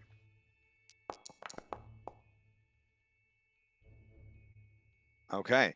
There is a sudden burst of electrical discharge that triggers some of the other mushrooms. In the end, there is a bright flash of light over here, a crackle, a smell of burnt fur and ozone. You take 13 points Oof. of lightning damage, Okay. and that is going to draw these guys' attention. Unless Orion, you got, or sorry, Orion, you got something? In conjunction, can Or- I use that explosion sound as like shit. Oh, this is the part of the story when we got to the temple and there was a bomb that went off. So I try and make like a boom sound, but Okay, like 3CPO telling the story to the Yeah. Ewoks and the Shaka Boom kind of thing. Okay. All right, give me a deception or performance. Is charisma based still?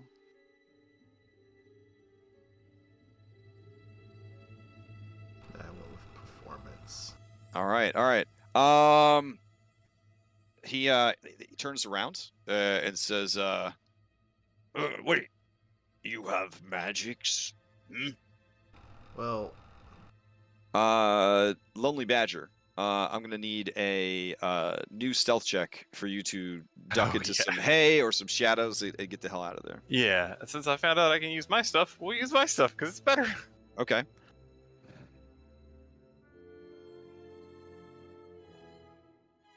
Okay. Jert, you watch as this freshly singed and very confused badger kind of ducks into the hay here, and its lower quarters are just sticking out for everyone to see. Okay, let's see if there's anything I can do.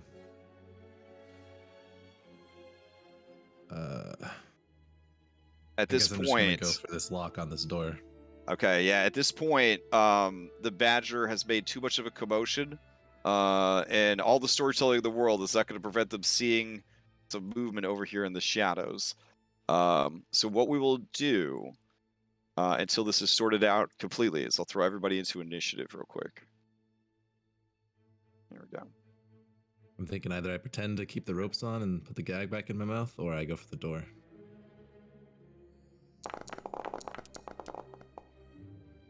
All right. All the dwarves will act on one initiative, and Layla, you'll act on the Layla initiative, not the Badger initiative.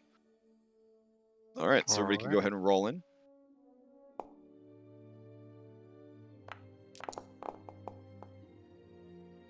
Oh boy. I think it's a complication because we're technically in initiative now. Yes.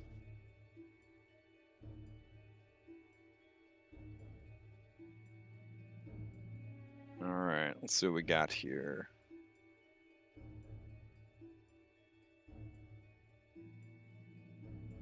I tried, guys. Sorry.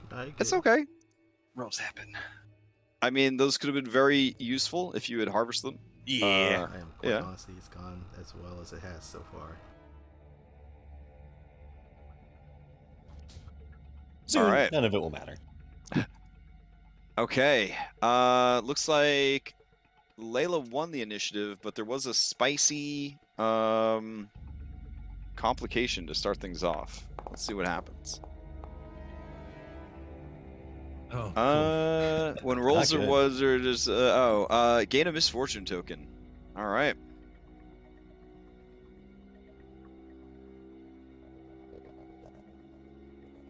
Okay, let's start things off with Layla the Badger. Layla the Badger, you are confident that you have been made. They are aware of your presence. In fact, it goes something like this. This is a good story, small one, but I must attend to something. Okay, well, Layla the Cave Badger, will... And you hear the creak of the leather strips that are binding the handle of his great club. mm-hmm.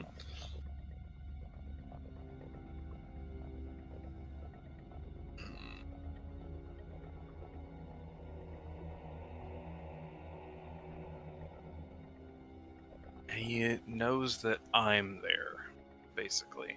Yeah, I mean, he has dark vision. The owl's got good has advantage to perception stuff. Had disadvantage, so it balanced out. Yeah, they heard you. They heard they saw the light, but were kind of pulled away from it. But then they literally saw you kind of dive into the hay, like the Okay. peripheral movement. Yep. What is this? Is this just a pill, like a rock? Yeah, it's a formation? pillar of stone that goes floor to ceiling. Floor to ceiling. Okay. It just has terrain wall on it, so that Yeah, no. Yeah. Just making sure it went all the way to the ceiling. Mhm. If I move to another location, so if I move, let's say, dive behind this and then up to here, you think I could try a stealth? Oh yeah, then try to stealth into that hay instead. I Yes. mean, I've watched rogues do it all the time. As long as you spend your action economy on it. All right, so movement and actions. Okay. Try to stealth. Give me a to fresh maybe- stealth. Oh my. Okay. Jert, you watch the badger go from there. Jert, you can see, right? Or no? I think the only thing that wasn't removed is the blindfold because I only got the Oh, ropes okay, removed okay. and the gag. So until my turn comes up, I don't think I can see. Okay, so Guy, you watch the badger move from one place to the other and then do the same move, but worse. Oh well. All right, who do you pass to? I'll pass it to Guy. All right, Guy. Guy sighs. And he will look over. Is the Badger's key- got fat butts. Can't blame me. Yeah, no. It's like birthday cake. So Guy is going to check for a keyhole on this side of the cage. Is it double-sided or is it only on the outside? Yeah, so what's interesting about this is these are not like, even though it's a wooden cage, it is not like a comical, wooden cage with a chain and then there's like a little padlock. The more you look at it now, you're seeing that this is actually very well crafted and that it has sort of the jail cell lock in the door situation happening here.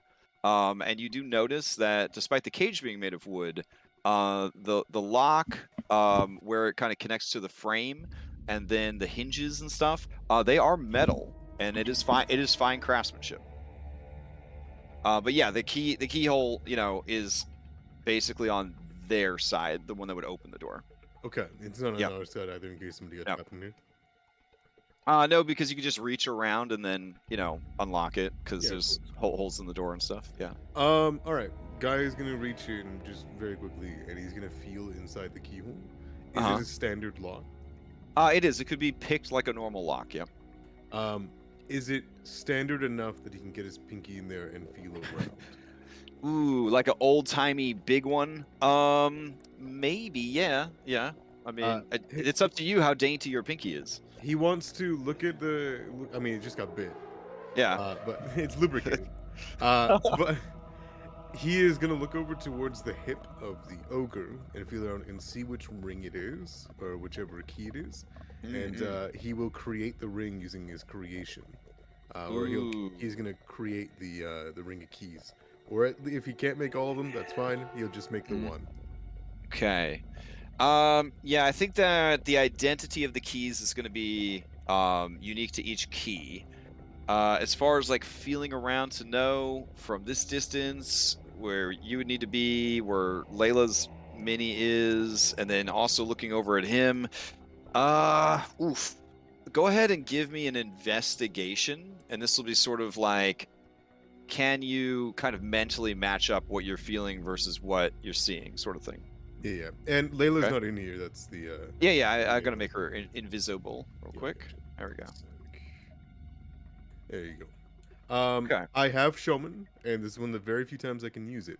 There are Mhm. 4 people watching me. I'll add a +4 to it. All right. So these are some nice, old-timey, chonky keys. And you feel like, yeah, you should have a pretty good idea of how to make a chonky key. All right. So, is it an action to create this key? It is an action. So, Okay.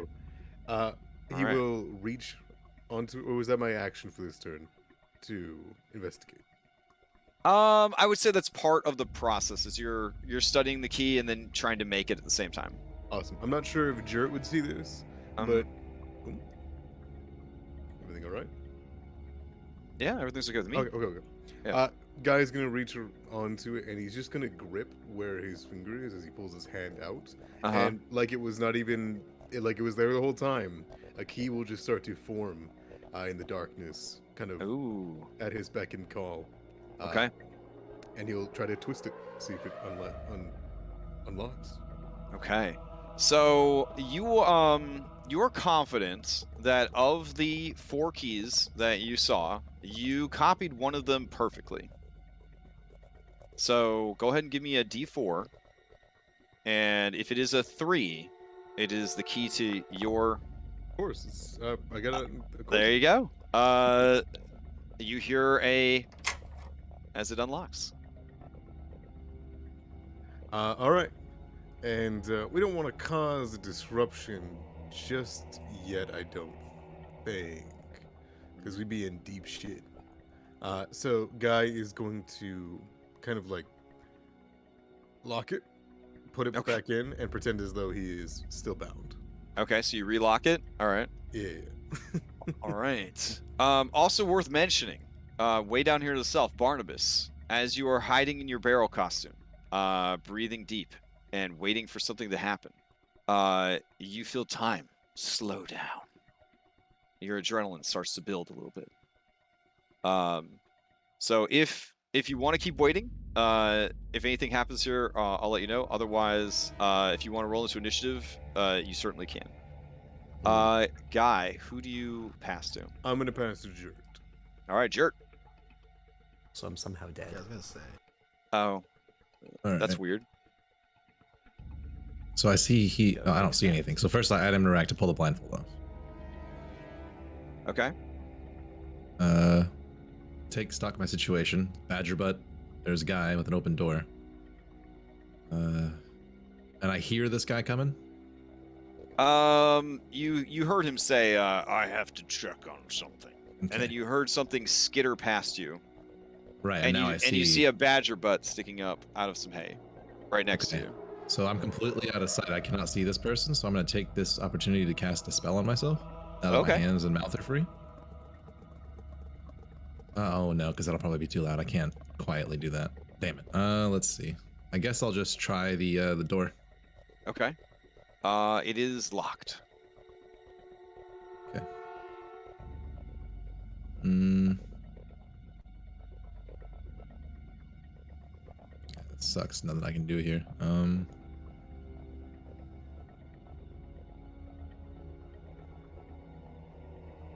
you just want to ready an action in case something interesting happens? I mean, I guess the only action I can ready is like a range spell because I can't do anything from inside the cage and I can't open the door. Okay. The bars are big enough that your arm could reach through if you needed to. Yeah, I'll just stand in the back here because if this Okay. thing is coming to the front, I don't want him to be able to reach me. All right. Who do you And pass then to? I'll pass to Mina. Okay. Crash, I meant to ask one last thing Yeah, about my sure. situation. None of the doors are open, right? I would Nope, have. they are all closed. Is it okay for me to roll into initiative? I think I am going to start Yeah. moving left because I can't just sit here this whole time. Okay. Yeah. I'll just start skittering left with my turn when it comes around. All right, I'll add you in, and then Mina, we'll say that it was passed to you, and then you passed to Mina. Okay. All right. So should be able to move freely. Do I have normal movement or half movement with this barrel? I mean, you made the costume, so I'm assuming you Made it you wouldn't have ergonomic. made it too heavy. So yeah. Okay. And then dash. Okay. And then drop. Do I need to like stealth in order to maintain the ruse? I mean, you're hiding inside a barrel, so I would say that it's kind of giving you concealment. So you don't necessarily need to stealth, but something that might be listening for something might hear you if you're not Yeah. stealthing. Yeah, but as far as visuals, you should be fine. Okay. All right. Technically, this is one of the strongest things you could do in the 5th Age of Magic because you're breaking line of sight and line of effect for all magic. You just bring this to a fight against fucking Vecna, and dude won't be able to hurt you because you just go inside your barrel. 5e D&D, good stuff. All right. Mina is going to go, and Mina is going to wait by the door, and she's going to try and grab the keys off the ogre if he walks past her. And then she will pass to the ogre to try to speed that process along. And I guess you made lots of noise when you scampered over and dived into the other thing. So the ogre is going to move this away. And he's going to see you. And he's going to say, Well, what do we have here? and then she will attempt to grab the keys. Oof. As she tries to grab the keys, he turns to her and says, What are you doing? and he is going to use his action to roll an intimidation against her, using strength. Let's see. Blop. Blop. She sneers at him and says, I used to be afraid of you, but now I just hate you. And he says, he just lets out a belly laugh, and that is his turn, because he doesn't realize that you guys are all in various states of almost freed. And apparently did not notice all this rope on the ground that Guy is sort of strategically standing on / pushing off to the side with his bare feet. Looking like a sack of flesh. All right. He will pass to Dobby. Dobby says, It's time to hunt. and runs over, hooting merrily as it goes. All right. It's got some great movement, and it is going to ready an action to attack anything that comes near it that it views as an enemy. Hopefully the badger tries to get past it. It's very excited. It will pass to Orion. Orion will hop after Dobby and will or actually shit. Yeah, we'll hop after Dobby and be like, it's probably just a rodent. Not me, but like, some other basic rodent. But if you want to hunt, there's way better stuff outside. Okay. Give me another animal handling. Oh, damn. She says, It's not worth your time yeah. for just rodents and scraps. Okay. She looks over at Werg, and then she looks down at you and says, but I must help friend Werg. I can't go outside. Well, maybe we can convince him to help us get outside. Then you guys can go hunting like you used to. All right. She asked the DM if she could use her reaction after Orion's turn to head towards the door, and the DM allows it. And she will begin scratching at the door. All right. And the dwarves are up. The dwarves, the one looks over at you, and he gasps at how hideous you are. And the child hides his face from how hideous you are, and the mother tries to hush him, but they kind of look away. Then mustering everything he has, the It's okay, yeah, little the kid. shield I'm not here to hurt you. the dwarf says, No, it's fine. He's probably some wizard's familiar. Hey, little man, little thing. You have any way of getting us out of here? All of us working together, we could take down that ogre. I'm working on it, but just don't get violent. Getting violent's the only way to get out of here. all right, and then they will pass. They will pass to Barnabas to start the next round. Okay, I'm gonna scamper just like I guess next to the door, kind of. Mhm. I'm just gonna get up right here, like out of the way, like off to the side, in a would I look? Okay. Hold on just a sec.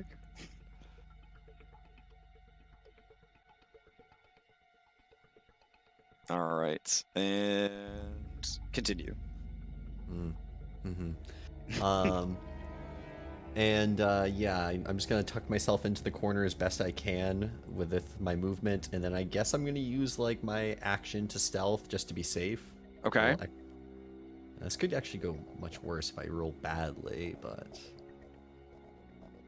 Well, if you're not stealthing, it's just assumed that things are gonna see you. You know, especially if they're on patrol and stuff like that. Right. And +4. Okay, you are a barrel. Cool.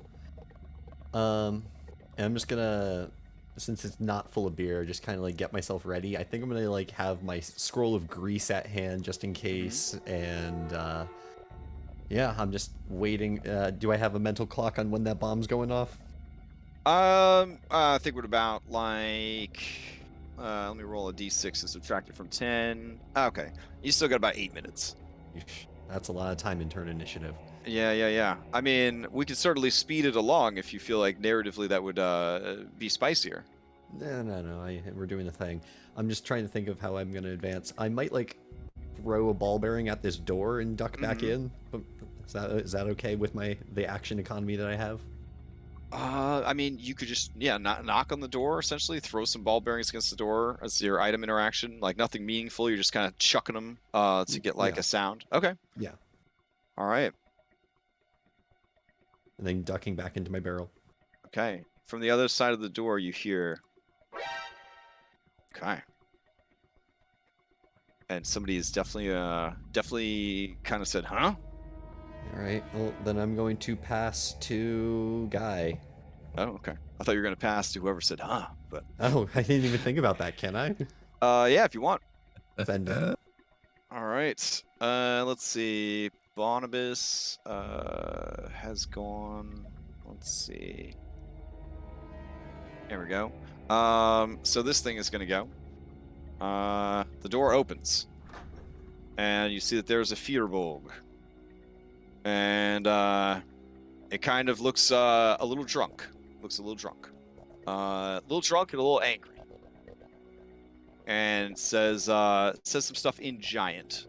Do you speak Giant? I do not.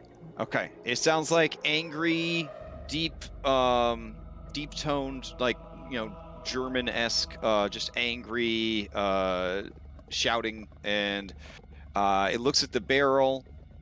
And I assume in your special costume you have a little peek hole that Just you can one, see through. Yeah. Okay, yeah. All right. He throws up his hands in frustration, and he's going to pick up the barrel. Uh-oh. And that is his turn. I tuck myself in. More ale. Okay. Here we go. All right. Oh, Jesus. So when he picks up the barrel, he is a little drunk, So your uneven weight kind of, I guess, would feel a bit strange. Also, there's no bottom on this. So when he picks it up, I'm going to need an athletics or acrobatics to see if you can hold on to the inside of the costume as it's picked up. Unless you want him to just pick up the costume without you. No, I'm gonna Like try to Ninja stay. Warrior spider wallet. Yeah. I was assuming, All right, let's see you do he it. handles inside of it so he can grip on. Oh yeah, but it's still athletics to Right, hold right, on right, under right. this. I Under duress definitely there. geared Yeah. this thing up for just such occasions, but Okay. I would like to use my DM inspiration for this check because this Yeah, go for it. is my bad one. So here it comes. All right. Oh hell yeah. Okay, so he's just like picks it up and he doesn't even notice. You're so perfectly distributing your weight inside your barrel costume. All right, that is his turn. He now has the barrel. He's a furbog, so he's got that oversized strength or whatever it is. So he's, this isn't too bad for him. The smell coming from the room he came from is very stinky. It kind of smells like garbage. All right, he will pass to Badger Layla. Okay. Badger Layla has been made. She does not feel she can really re-stealth super easy at this point. Yeah, So, you can't help but peek out of the hay, and you see him staring just down at you. Yeah. I think she is going to follow suit of what she sees happen about a second beforehand. And while he is spun around, maybe chastising Mina, she's going to try to badger jump and grab those keys as well. Oh shit. Okay. Yeah. Give me a sleight of hand. See if you could jump up and kind of like bite his belt, tear the keys free. I would like to use my bardic inspiration die thing. All right. You managed to do it. Yep. Oh, okay. All right. Don't even need it. He thinks. Let me see. What does he get for his perception here? He thinks that you have rushed forward and bit him. Not that you have stolen the. Yeah. Not that he has stolen the keys. Oh yeah. So as you kind of run forward, actually, you're adding that to the roll you got. Oh shit. Yeah. Okay. In that case, he doesn't notice. Like he hears you moving around, but he doesn't realize that you've jumped up and stolen the keys. Okay. Would that be my action? That's definitely an action. Okay. Can I item interaction? It's in your mouth basically. So okay. Yeah. All right. And dive up, grab it, and then we'll just dive into Jert's cage. Okay. And All I guess right. hold You got them a up good to- enough sleight of hand that I think he is not gonna worry about you for now, because Mina's really putting on a fucking scene over here. So yeah, he will not use his opportunity attack to try and smash you. And I will just be like right there in his cage. Okay. Who do you pass to? I'll pass to him. All right. So he can Jerk? take the keys and maybe get out. Yep. While Mina's putting on a show here, I'm gonna take those keys, slide right over to the door. I cannot move. All right. Well, I'm gonna slide to the door, and I'm gonna attempt to subtly open the door with said keys. Okay.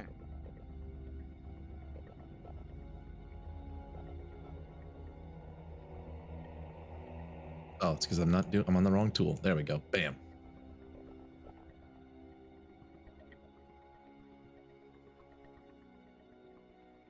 All right. So you're gonna grab the keys, and then you're gonna try to open the door with them. All right. So let's see. Item action, pick up the keys. Action, try to open the door. Since you're using your whole action for it, we'll just say that you kind of cycle through the keys till you find it. Go ahead and give me a D4 just out of personal curiosity.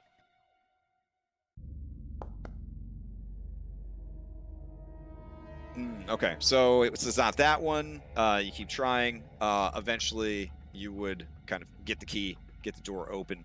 Though it would be more dramatic if you had to keep trying keys and you can't see the lock is on the other side. So we'll say that was I don't have your dark attempt. vision, so I can't see the lock. All right, yeah. So you're kind of fumbling with the lock. That first key is not the right key. Yeah, he's mostly doing this by feel.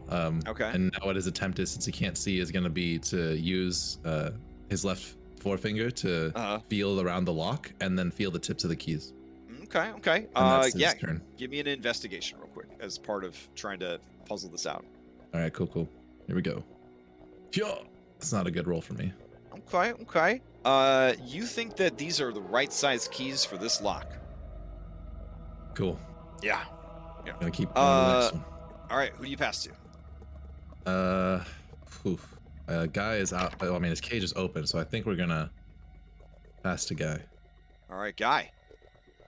Come on, bro. You can't unlock your damn door. that's the I look can't the see guy's in the dark. giving. Yeah. Feels human, man. Yeah. Guy's human too. Come on. You can steal people's dark vision. It's not the same. Human-ish. Yeah. Okay. Guy is going to. Oh man, do we do it? Is this the time? Is this the hour?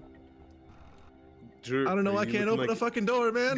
Jerk, is this the time? Is this the hour? Are we about to fight? I can't even get out of my fucking cage. I can get you out.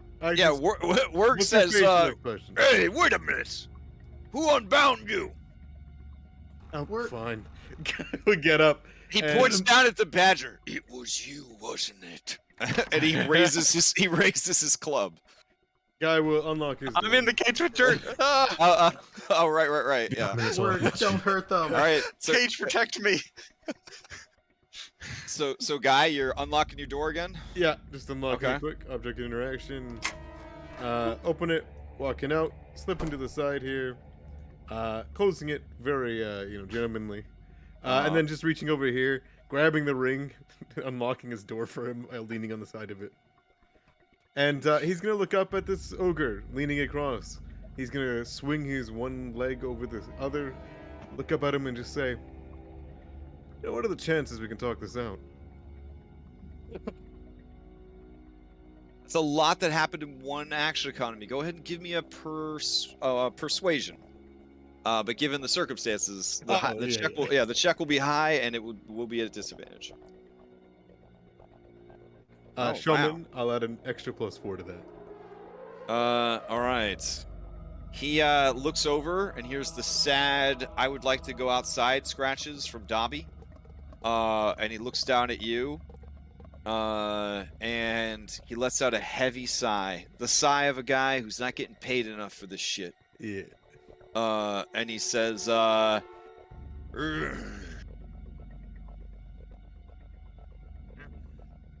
and he looks like he's thinking real hard about it. Who do you pass to, Guy? I'm gonna pass it to this ogre. I think. I don't think we want them to have the initiative. I think I'm gonna leave that for Orion to have at the end. Okay. All right. He says, what do you have in mind? Look, you're not getting paid well. You got a bad job down here. Your brother is doing all the fun stuff with all those little bodies. How did you know about Sergei? You're quite loud. But I can see it in your eye. You've been scorned. I can help with that. We go outside. We play with your pet. They're a hunting companion. Right, your companion. And you know what? We talked this over, and I think you and me, we're gonna get you your brother's job, and he's gonna be the one sitting in here, bored out of his mind. And you can be out there with your companion, hunting, finding whoever you want, bringing them back here, torturing them like you should be. Mina's jaw drops open. She says, "This guy killed my husband." Yeah, Guy gives her a look. Just kill him with your magic. Work turns to her, just shakes his head, and says,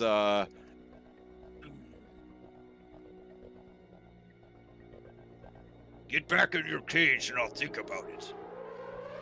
Me?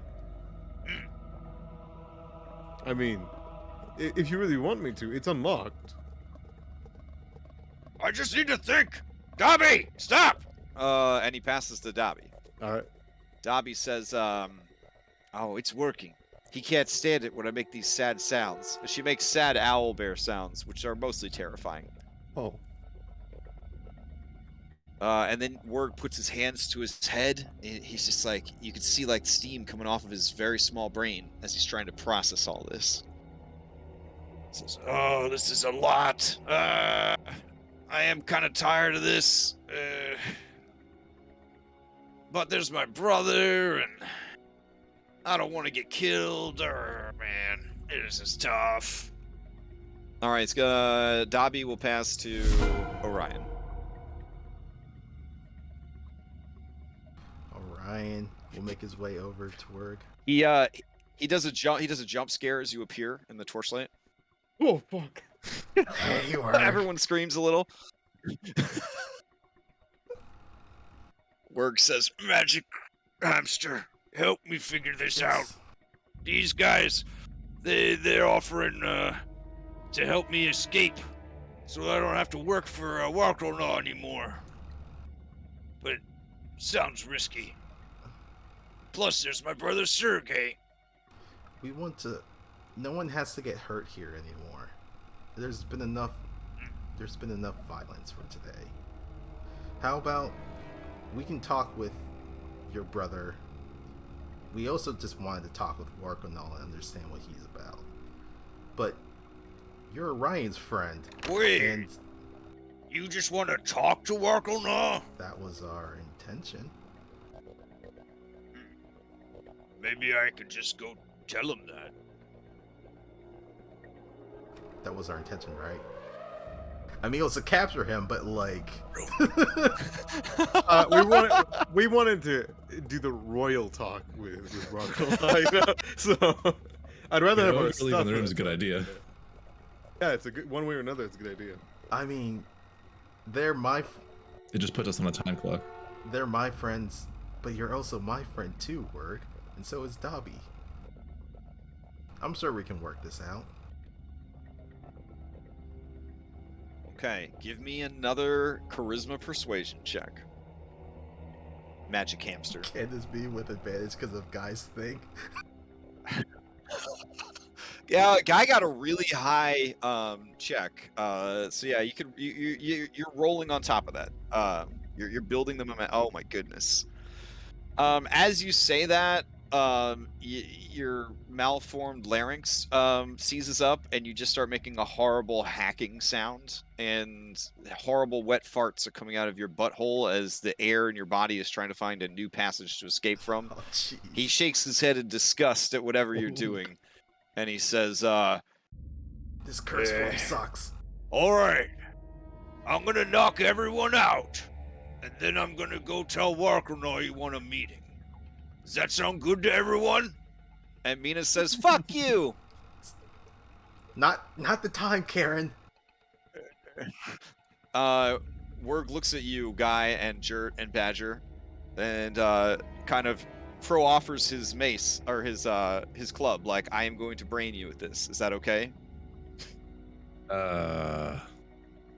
Can I use my reaction to bonk my head on my own cage and fall over? Like act like you knocked yourself out? Yep. Yeah, give me a performance check, sure. And then I'm also just gonna conveniently just fall like right here in the middle if I can. Like. Okay. This has to be a pretty good performance. Let's see it. All right, here we go. It's not gonna be good, boys. This is a -1 for me. Believe. Do I have anything I can give myself advantage? I think I'm gonna use a fan spell for this one. Thank you, Fanlin. Okay, so Miss you you. watch as Jerk slams his head, quote unquote fake slams his head. It looked pretty real to you guys. Oh, buddy. Dude, this is like the third time I haven't rolled over 10 with advantage. It's rough.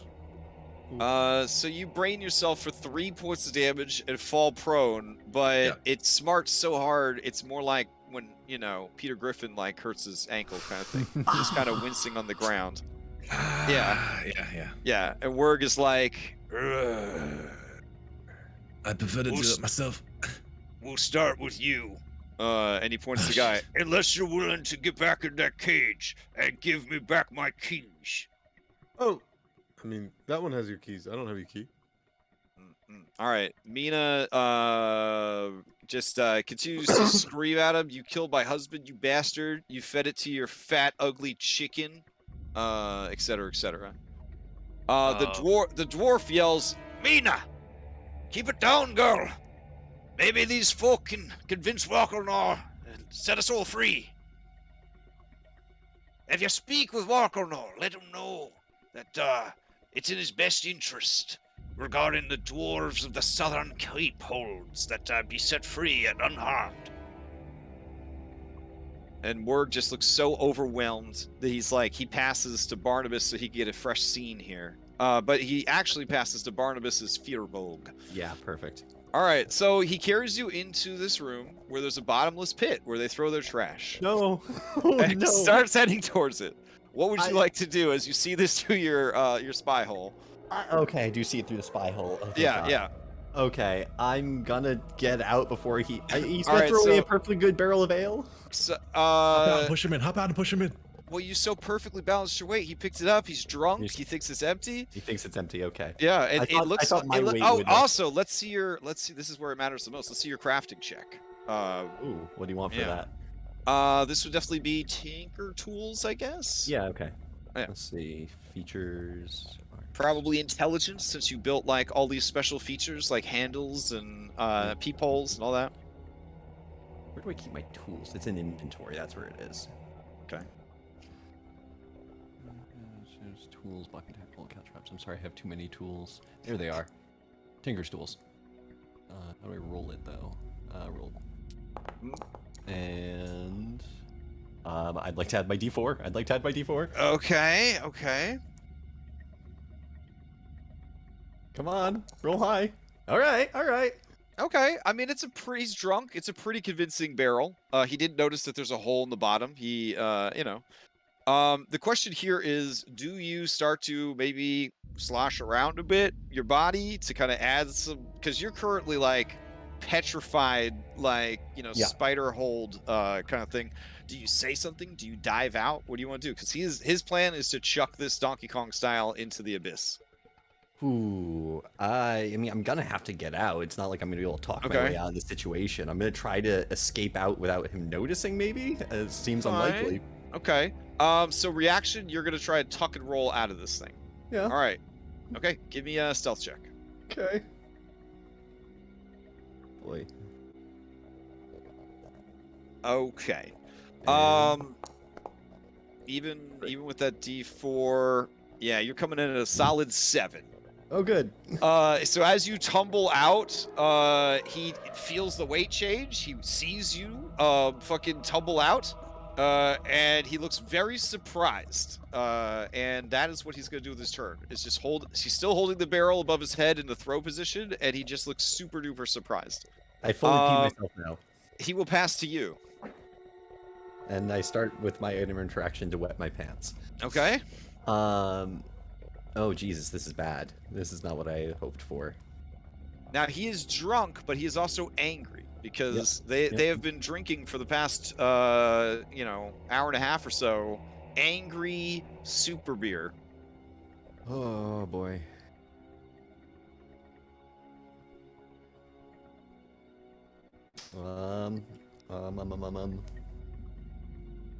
Yeah, I'm gonna thanks for that. Can I squeeze around him and maybe get over here? Yeah, sure. You're a small halfling. You move diagonal there. Yeah. Yeah. Okay. Oh, that's precariously close to the edge. Oh my gosh. All right. What are you doing? And then? Running. I'm gonna run. I'm going to run Okay. as I do. And I'm trying to decide if I'm disengaging or if I'm gonna expeditious retreat this shit. I guess I can do both. If I expeditious Alright. retreat, I can disengage and then still use my bonus action to dash. So I'm gonna do that. I have one spell slot and I'm using it for that. So I'm gonna disengage. I've Okay. used 1, 2, 3 movements. That's 15 feet. I have an extra 10. I have 35 movement still. Okay. I'm gonna book it. All right. You do notice that there is what looks like a broken crossbow just kind of tossed on the ground there. And around the room are just various bits of, debris and broken stuff that, Thank God, I thought that was a ballista this dude was about to hop on and fucking. Oh, Yeah, no, right. no, You're no, right. no, Yeah, no, I no. thought the same thing. Yeah. And from here, I'm not close to the door yet, so I can't Okay. do anything, I guess. So, yeah, you see two doors similar to the doors used to get into this room. All right. Who do you pass to? Let's check the initiative tracker. Let's see. Dirt is getting knocked out. Guy is bluffing his way out of something. Yeah. Yeah, I'm gonna give it to Guy so he can continue to bluff. He's the All most right. important person in this situation. Guy, it looks like Wurg is going back to his more primal ogre instincts. In the phone script that is his mind, he keeps being rerouted to smash. Guy goes. This is all so much for him. Guy waves and says, "Whoa! What are you doing? That's a club. Yes. Where'd you get that? Who gave you that?" Yeah. I'm smashing. You're not Back. smashing well with it. Where's my stuff? I've got a better thing. It hurts more. All right, give me a deception. We'll see if he gets lost in this. I'll let a trans- plus oh, okay, four. okay. He says, All your equipment is in the forge, probably. Unless it was really valuable. Wait a minute! Back in the cage, or I'll smash you. All right. Well, there's something very valuable there. It's far more deadly and painful to hit us with. What is it? So, oof. Should I even tell you? It's Tell me! oh, fine. It's spiked gloves in a hooked shape. Deadly things. You can fit your whole hand into it, and it goes An into ogre hand? Yes, they're 50 pounds apiece. Oh, it's terrifying. I'll wait here. I'll wait This was here. with your equipment? That's right. I actually, I had it with me after dealing with some unfortunate business. And sometimes you have to get your hand dirty. You understand? You're an ogre. I'll wait here. He leans against the cage. I'll wait here. Be ready for you as soon as you come back. Good. I'm gonna go get help and your weapon. and he is waiting for his turn. Sorry, and then he's definitely going to leave to go get your awesome spiked gloves and also a grown-up, essentially. But they're gonna steal it from you. They've stolen your job already. He just lays that in his mind. All right, now he looks confused again. Yes. He's returning to smash script. All right. Fine. You went too far. All right, who do you- All right. Who do you pass to? Guy's just gonna roll his eyes at him. Let's see. Fuck, man. Let's just go over. I want to see what Layla does. All right. Oh my god. All right. Well, let's see if Devil on your shoulder badger can maybe help convince this ogre. Okay. Listen. Poor ogre. Listen, buddy. Listen, let's talk. This is why Let's being a talk. smart ogre is really bad, because Let me out of just this smart. cage. He's just smart enough to have confusion. A real ogre would just keep All right. smashing. All right. That's why he got the job as a guard, because he's pretty smart for an ogre. If he It's will even gently better 'cause the let a badger's badger, not talking to him. let a badger on his shoulder, a badger would like to climb up to him. Okay. He doesn't really pay attention as you start to climb his massive body. You're like Shadow of the Colossus right now. Well, don't worry. He's just dumb enough. He might believe I'm his subconscious. Okay. He's right, Yeah, we call this one the Get Jiminy your Cricket. stuff. Be the bigger brother. You could even kill him and take his place. I know you're jealous of him. I'm the big brother. That's right. You are the big brother. So No, why but does he I am get the all the big good brother. things? You deserve the good things, not him. Yeah. You should be in his place. All right. Give me a deception or persuasion. We call this the very evil Jiminy Cricket. Oh my god. Okay, It's okay. poor fucking ogre. This ogre just cries out at your 6 deception. And he is definitely going to start smashing. First with Alright, this cool. evil badger. Guy, you have been displaced. Lonely Badger is now the target of his anger. It was pretty cold, Layla. More. All right, what else you got, Layla? You got a bonus action you want to use? You want to leap off of the ogre, or you want to stay on him? I would love to leap off of. Well, I don't know. He might have disadvantage hitting himself, so. I Yeah, would say bonk that you are himself. small enough, yeah, that he will just have to ham fist it to try and grab you. I bet you he can't touch his hands behind his back. Go right in the small of it. Ant-Man. Yeah, I think I'm just gonna stay on him currently. Okay, fair enough. Who do you pass to? Not him. I guess. Jert. All right, Jert. All right. He's in smash mode. Okay. I'm gonna look to Guy. It's that key. Come on. What'd you say? It's that key. You already opened it.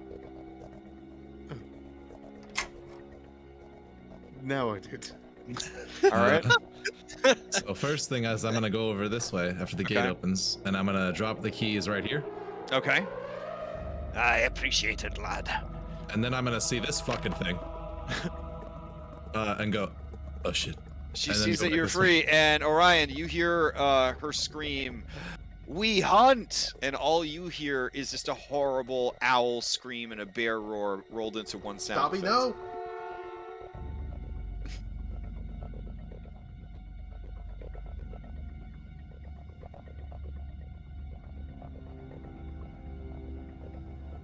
All I right. was What muted. else? I was muted. Sorry. Okay. So after I drop the keys and see that thing, I then use the rest of my movement and dash back into the cage, and I say, "God, we should be hiding here." Okay. Guy closes the door for him. All right. Who do you pass to, Jert? I'm gonna pass to Shield Dwarf. Okay. The shield dwarf is going to take a deep breath. He's going to grab the keys. But now that he heard the owlbear scream, he's going to try and hide the keys. And act like he doesn't have them. Yeah, the ogre was on the other side of this pillar, so he didn't see me leave them with them. That was the point. But Yeah, I didn't know yeah, that yeah. elbow was there. All right. He's going to pass to the ogre. No, we'll pass to Orion and see what Orion does. Oh, Orion, geez. he's so upset. There's a badger on him. It seemed like he was willing to go and leave, but now he's too mad to leave. He's just boiling over with frustration. I'm gonna leave the party to deal with the ogre for right now because he seems to be quite confused with a lot of stuff. I'm not gonna. Okay. I'm just gonna. Oh yeah, I'm just gonna leave that. I'm gonna run over to Dobby and be Okay. like, no, don't need to hunt them. It's not fun hunting these captured humans and stuff like that. You should be free. Mhm. Like, we should be out there, actually in the wilds. Okay. All right, give me another animal handling. God damn. This is the most animal handlings I've ever seen in a campaign. This is incredible. It's almost like your class is based around this. Well, hot damn. All right, she turns to you and says, "You have a point. Tell Werg we're leaving." But Word's getting worked up. We have to calm him down. He'll listen. He'll All right, listen you to pass you. to her. Just be kind to him. And yes, he'll pass to Dobby.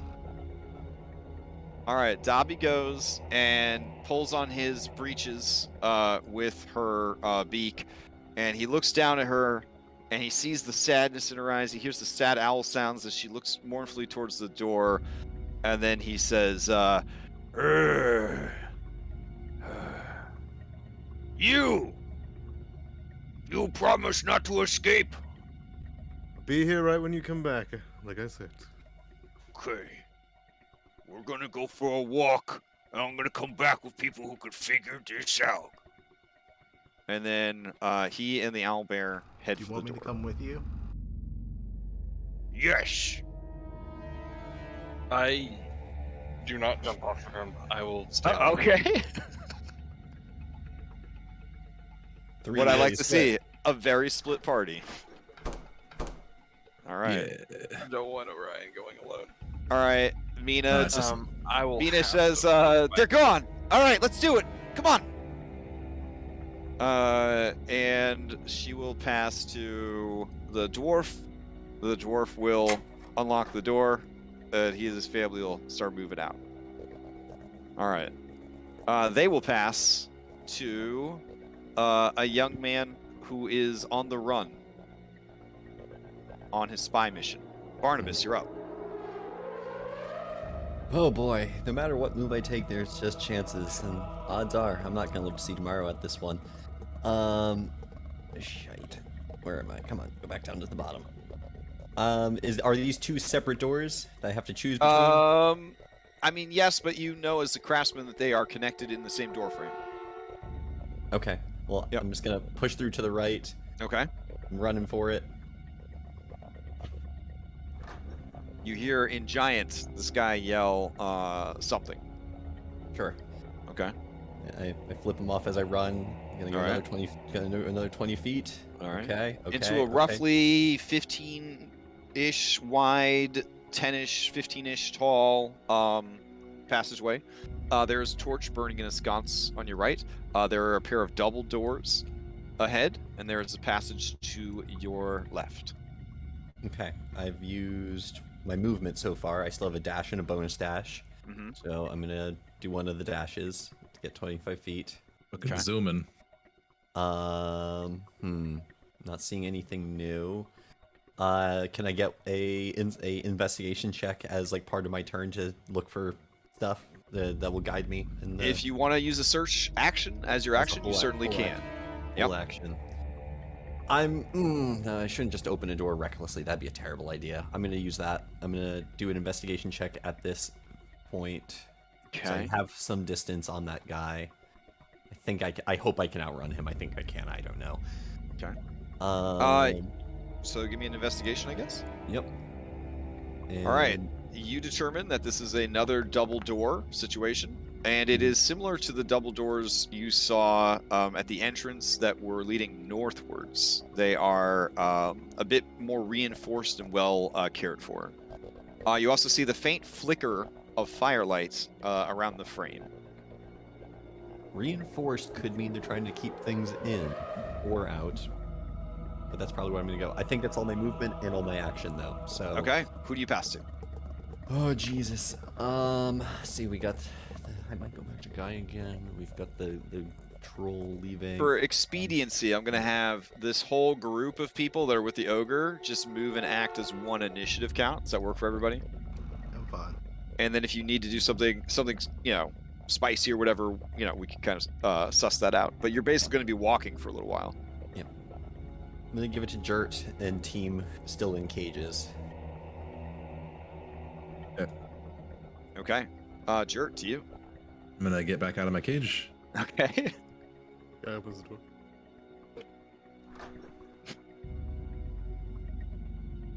5'10". This little dwarf kid says, you're tall. You doing all right? And the mom says, now, dear, you can't go just telling people how tall they are. It might be rude. He'll crouch down a little bit and check on the kid. Okay. The kid looks like he's, well fed, mostly just, scared, but not as scared as he could be since he is here with his parents. Kind of has the glint in his eye of a future adventurer, maybe. Which is to say, a crazy person. Yeah, obviously. Yeah. We're all fucking Yeah. the same. He's gonna look up from his kneeled position at the two parents and give them a firm nod and say, stay behind us, and if it comes down to it, you get him out of here. Aye, will do.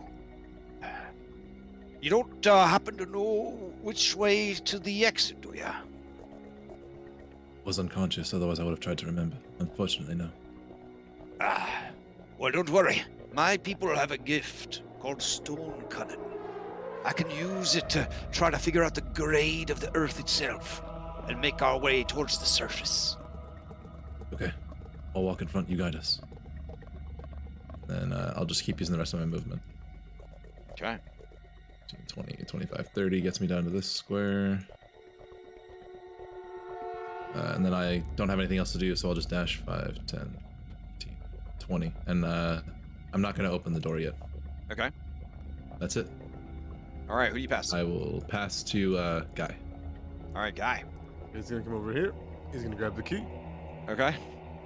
He's gonna come over here, first full movement, and unlock the door for Mina. Okay. Oh, I was going to leave her behind. Were you?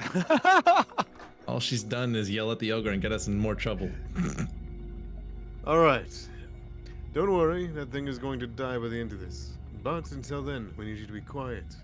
We need to stealth our way past all these things, get our equipment, and then we can slay them one by one. Right now, we're not up on our magic. Sound like a deal? Yes. Squints at her. Deal. Do you pass to her? Yeah. Okay.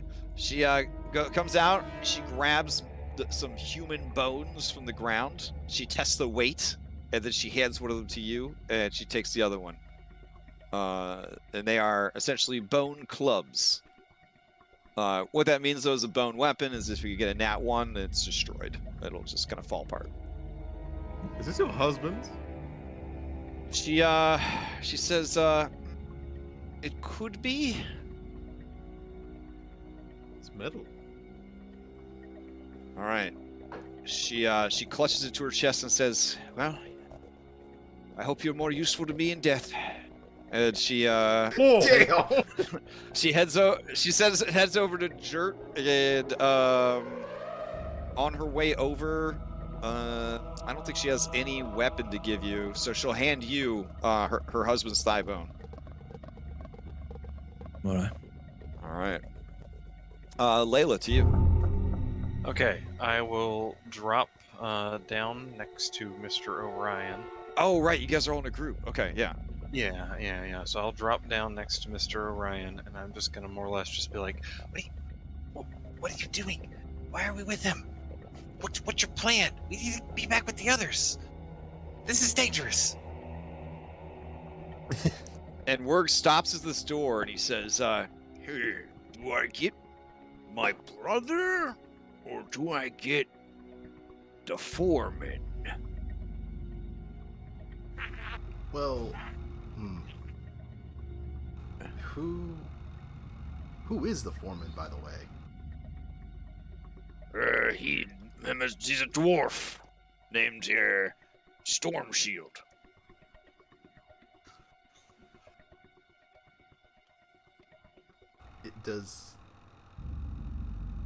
Is he in charge of this hideout, or is he just watching people?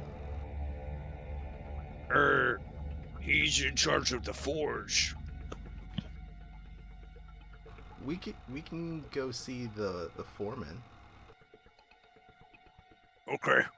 and he opens the doors to a very large room that is full of dudes.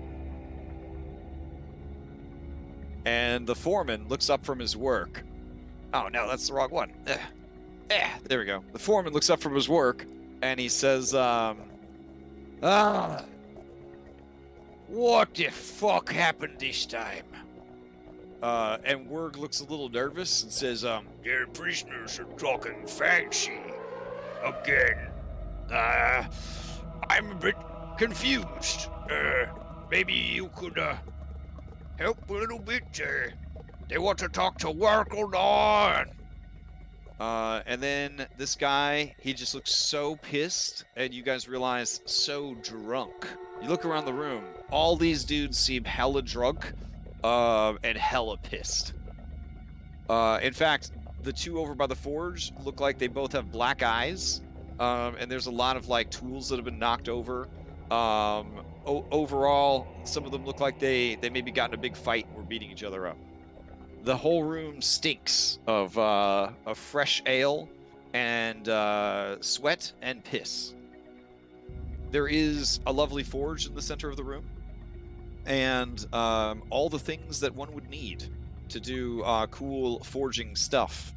And you see that there is a whole team of craftsmen and smiths in here, and they're really cranking out some weapons and stuff here. Like this, yeah. Previously, this ever brilliant ogre mentioned our stuff may be in here. Do I spot anything? Yes, you do. Over here, by this, yeah, we'll just say there's so many places it could be. Let me roll for it real quick. Or Okay. Serendipitously, it's all piled on this rack right there. Well, thank goodness. Okay. Also, I don't know why my pillars don't have their cool little walls. Let me fix that real quick. All right. This is huge. What, this room or this dungeon? No, the fact that we just discovered that not only are we being invaded, they're being armed by regional dwarves. Well, there are 2 dwarves in the room for sure. This one's actually a furbolg. He just looks very confused about his situation. Yeah, but that just at least confirms that there's at least a small subsect of dwarves that do still carry that old hatred that are actively working against Drellin's Ferry. Okay. So do any of you in this group, other than listening in and taking this information, have anything? Otherwise, I'm going to say that the Werg group has gone. Orion would... So wait, what was... Do you reveal that you're a magic hamster to all these new people, or no?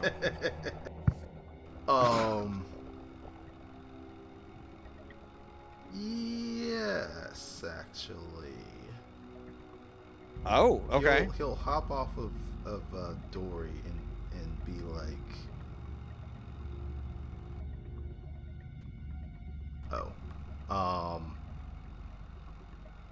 we heard that. Wait, hold on a second. Maybe I want to retract that.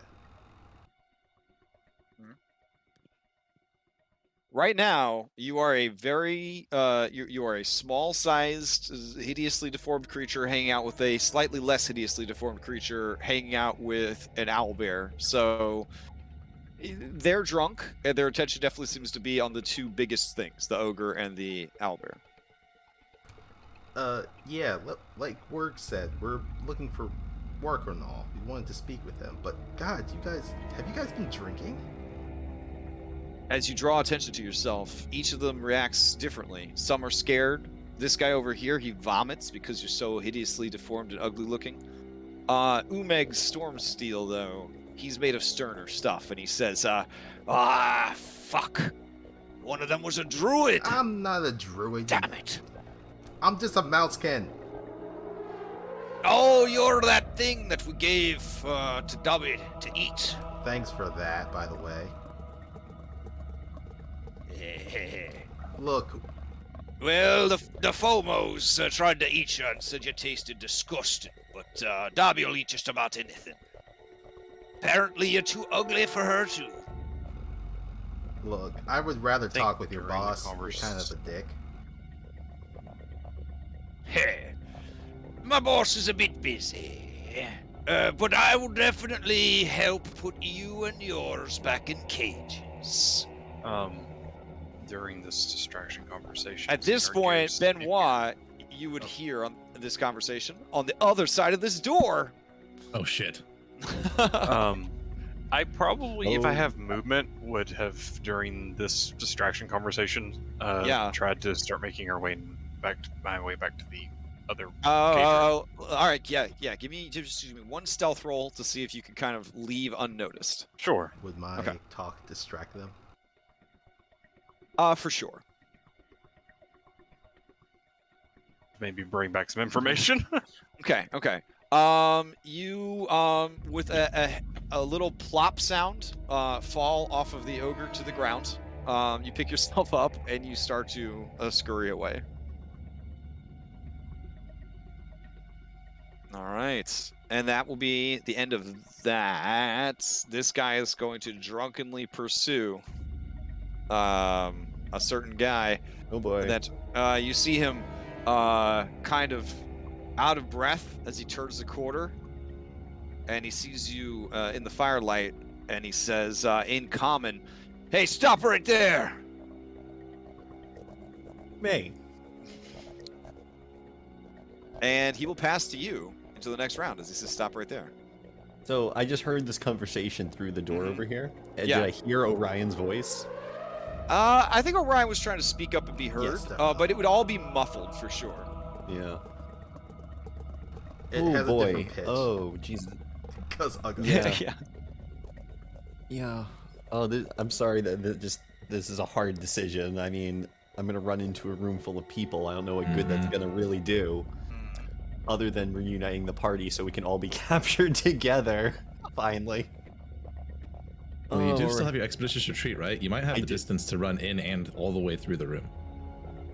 I don't know Yes, how big the room is. I can't see, so. Seems I don't know how big that room is. I can get to the door with my first movement, and then I have another 50 feet, and I have no idea how. What good does it do me if I get to you and the troll, or the ogre? Like what? Maybe go the other way. Yeah, I'm I gonna risk heard a that, lot. but- I think that it's likely that Barnabas would have heard a lot of commotion in this room and been like, "Nope, not going in there." All right. So I'm gonna continue to run up this hallway. I'm gonna Okay. use all of my action economy to just book it. All And I'm right. probably gonna run face first into another guard, but that's okay. You hear the Fearbolg yell, "I said stop! And I said it in common, too!" Damn it. I'm ungovernable! All right, there's a set of double doors. Okay, I've used my bonus action dash so far, so I have one more. Is it an item interaction to open the door? Yep. Going for it. Open All them right. up. Open it up. God. You see that there are two Furbolgs, and they are in the process of angrily, drunkenly yelling at each other over a game of Queen's Gambit. Do I see anything else in the room? I guess I'm looking for our gear at this point. There is, the gear that they have. There is, their bow is kind of leaning up against the table here. It's a longbow. And they themselves are strapped with daggers and scimitars and all that good stuff.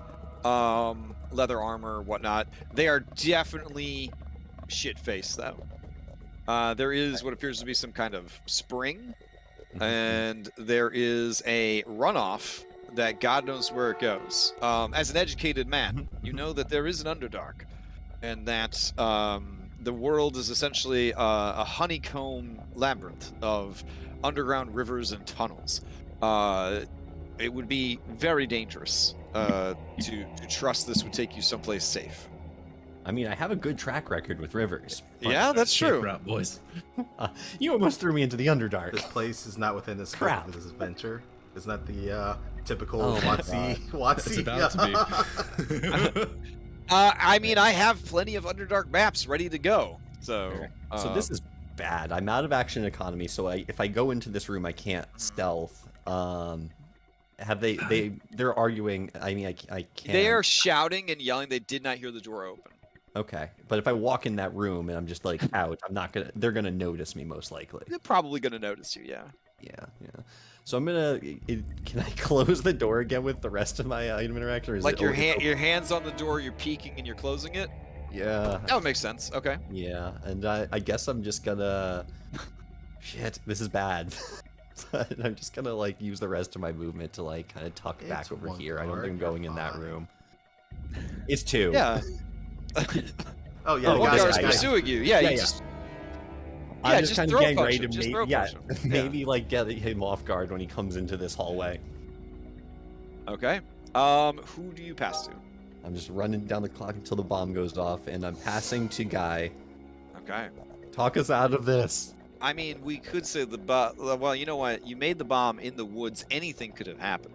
Anything, could yeah. have happened. Yeah. Plot could have happened to make sure the bomb goes off at just the right time to be as dramatic as possible.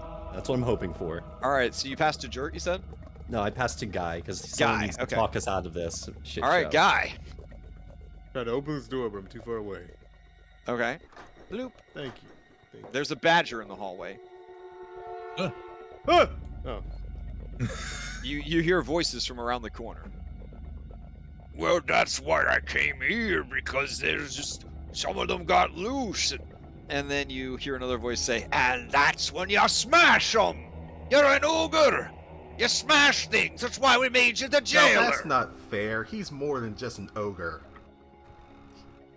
Listen, I don't know what you are. Some kind of dog mole that got burnt alive. I don't know. But just keep it down and let the grown-ups talk, kid. Hey. That's it for me. and Dobby gets up on her hind legs menacingly and goes, "Whoo!" and then like starts making horrible sounds. And this guy is just like, No. Calm it down. Calm it down. I didn't mean nothing by it. "All right, guy, what do you do?" Seeing the others, Layla would, through badger sounds, which magically you do understand, would say to all of them, problem, lots of people in the other room. Good news, our gear's in there. I put the thumbs up as if he's about to go talk his way, getting it back. Oh gosh. No, I will say, I had forgotten of your rule, Crash of Gem, that we can spend our whole turn catching up, correct? You do. There is a catch-up mechanic, and I thought about bringing it up to Barnabas. The problem with that is Barnabas is, in this instance, narratively unaware of where you guys actually are, right? Like, he heard allies in there for sure. I actually think he had the actual economy that he could have reached them if he had tried to. So we're gonna. I meant more kinda- for me. Oh, you want to? It is your whole turn though to catch up. Yeah, catch up. Yeah. So you would just simply move, and then you're there, and then you could start participating next turn. Like you kind of like show up having hustled your ass off to get there. Works for me. Okay. All right. Come around the corner. Yeah. Now hold on a second. All right. So then you're gonna move and be adjacent to Orion. Yeah. All right. Fair enough. And then you see Umeg's storm shield just throw up his fucking hands, and he says, So you weren't kidding? They really are just loose. Yeah. Did you sound the alarm? and you see Werg looks very sheepish, and Umegs is just so angry. He looks so angry, like he can't think straight, like he was poisoned with some kind of angry ale, and he just can't get his brain box to think of the right. So he's just furious No word. now. You don't have to be all ashamed. right. We're here for a complaint.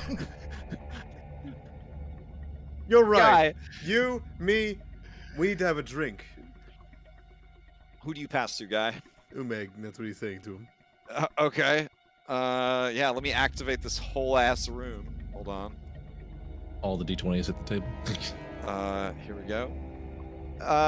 They don't necessarily need them because of the whole initiative thing, so I'm going to spare us the rolling of said dice. Oh yeah. Let's see. So Guy has gone, and Barnabas is gone, and you passed to Umeg. All right. Yeah, tell him that we need to have a drink. This shit sucks. Come on, man. Okay. So Umeg is going to say, all right, Knock them out, and we'll sort it all out afterwards. and you see him reach into the forge here, and he grabs his very, very hot warhammer. It makes the dramatic like tss sound as he brandishes it. But as he moves to approach, Dobby once again makes horrible bear owl screams, as if telling him, "No one touches my magic hamster but me." He is going to narrow his eyes in frustration, and he's going to look over at Astute, and he's going to say, Well, shoot it. and Werg's eyes go wide. Shoot her? And this guy is like so drunk, he's just like, Heh. All right. and then Umeg is going to pass to him. Oh man. How could you divide Can these I people? use my They reaction were to step they in were a front of unified the force. bolt? Oh my God! You're gonna take a shot Yes, for I will. Dobby? You know what? That would be pretty dope. Okay. So Astute is going to activate, and he's gonna take the shot. Take the shot. Here we go. He is firing his short bow. Even though he a big boy, he uses a short bow. That's because, you know, it's easier to get around, not having to carry a bow. That hits him. Okay. All right, you jump in front and take the hit, and as you do this selfless sacrifice, something changes. You see Dobby suddenly realize these are bad people, that they would hurt her magic hamster. Do you really ham it up with a persuasion, or I mean, you got fucking shot, I so I don't mean, think I'll roll, don't really know if you have to another sell it animal that much. handling check. All right, give me one more animal handling check. Oh my god! See if you can push her over the. All right, she enters a barbarian rage. Oh shit. All right. This has been my plan. The You whole hear time this- to get her on her side. So mission accomplished. You hear, Barnabas. You hear echoing from the whence you came, the most horrifying, feral, roaring, hooting scream. So glad I didn't go in that door. Dirt starts to you trickle closed it. down from the ceiling, and the torches waver in fear. All right. Shit. This guy's like, oh, heh. And he moves back here, and he's going to just open the door. And as he opens the door, this guy, who looks just like him, yells, I got an intruder! And then this guy says, oh, we got way worse than that. All right. He will pass to the guy who said, we have an intruder. All right, I so will this guy's steal going to because I come took rushing up. damage. Oh, you're right. All right, go Aha. for it. I Steal. see my Mastercraft shortbow right next to me. I will pick it up. I will grab whatever arrows are nearby, and I will ready a shot to retaliate against him. Okay. I will Who do you pass to Jerk. Okay, jerks. You also heard the blood-curdling hoot of fury. All right. So in order to help this go better, because I don't want to use my whole turn to catch up, because I have an idea. I don't want us to both have to waste our turns. So I'm gonna attempt to just pick up the lonely badger Layla and bring Uh-huh. her with me, Okay. because she is small. She is a small. Tiny. Oh, she's a tiny. Even better. Okay. So then we're just gonna dash all the way over here. All right. Layla, you willing to burn your reaction to kind of cling to him as he goes by? Sounds great. All right. And I can go. How close do you want me to get you? Werg looks haunted. They tried to shoot Dobby. Man. Okay. Seeing inside the room, can I identify where my stuff is? No, but I mean, there's literally all manner of basic Player's Handbook equipment. Okay. So I'm Like, gonna. if you approach any given weapon rack, there's a good chance that something useful would be there. Okay. I'm just gonna hold on to the thigh bone of the dead husband for now, and Okay. then I guess we'll just wait. I'll just not dash then, since I'm not gonna enter the room. I'll prepare an action to throw the thigh bone. Okay, I thought you were gonna throw the badger. Okay, cool. Well, I asked, how close do you want me to get you? Yeah, do you want me to throw you in there? I don't think that's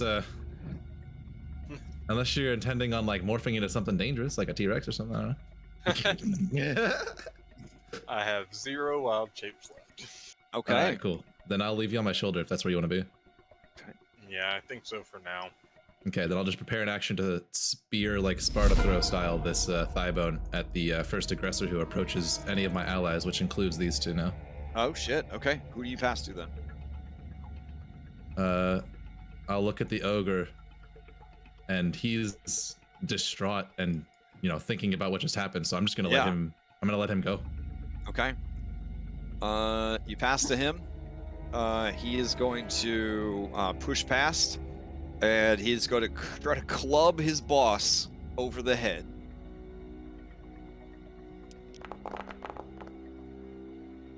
Let's see what happens. 17 is going to hit. All right. He clubs Umeg's over the head, for a pretty decent chunk of damage. Umeg is bloodied. Oh wow. Okay. Yeah, I could only put so many mid bosses in this dungeon that you know, without it becoming unplayable. So he's Fair. got decent HP, but you know, he ain't no elite or paragon or anything like that. He ain't no Fomorian. Yeah, he ain't no Fomorian, that's for sure. But they're here, don't worry. All right, he's gonna steal. And he's gonna say, Oh, what would your brother think? Hmm? Now you're gonna stop this nonsense right now. Do you understand me? You're gonna call down your beast, and you're gonna help me round up these prisoners, or it's the end for you. As he's trying to talk him down, I'm gonna let go of my ready to action and try to pin him to the wall with the thigh bone. okay, dope. All right, give me the attack roll. All right. I'll just roll the axe, and then I guess we can subtract however much we need to from it. Yeah, I mean it's a club, so it does a d6. So. Oh, cool. That's what my axe would do. So I'll just roll that. All right. 18 for 5. 18 would hit, even with the soft cover of going through people. And he takes 5 damage. And that pins him, you said? I'm attempting to like.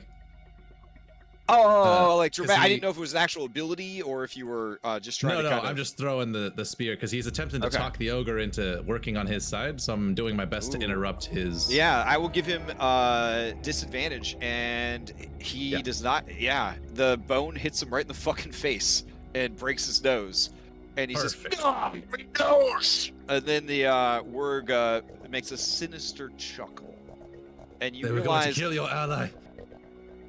Yeah, he says, Not if I kill them first. Okay.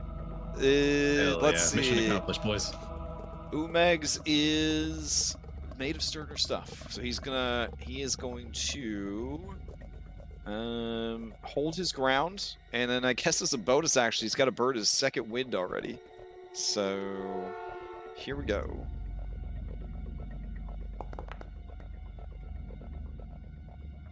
All right, he gets back some of his health. No longer bloodied, but also facing off against an owlbear and an ogre and all of you.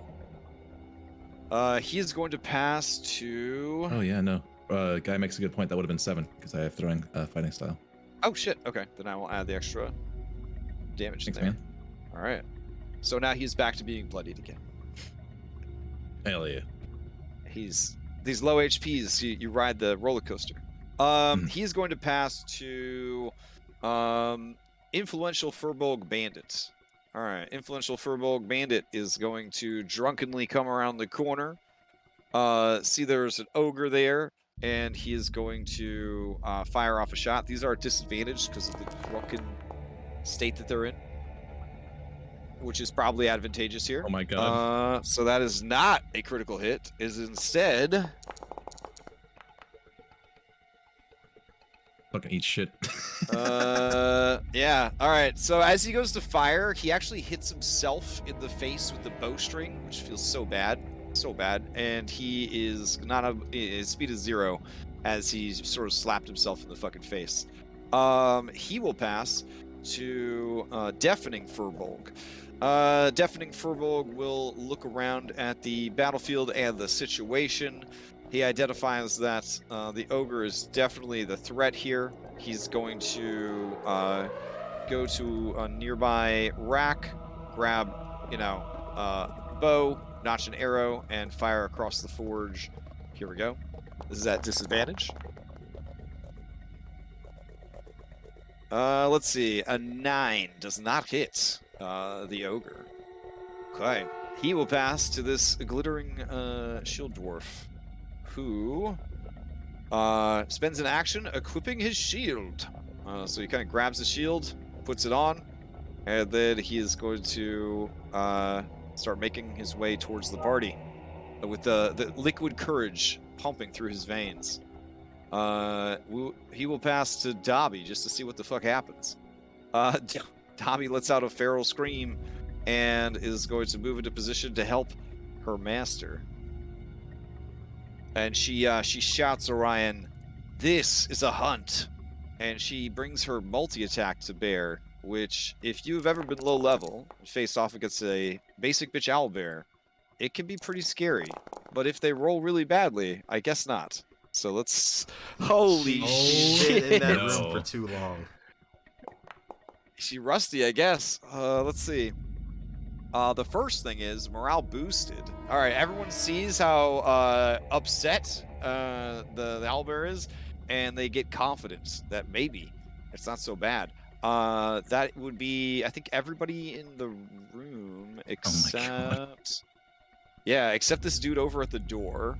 But everyone else in the room now has a bardic, a D6 bardic inspiration die, and then.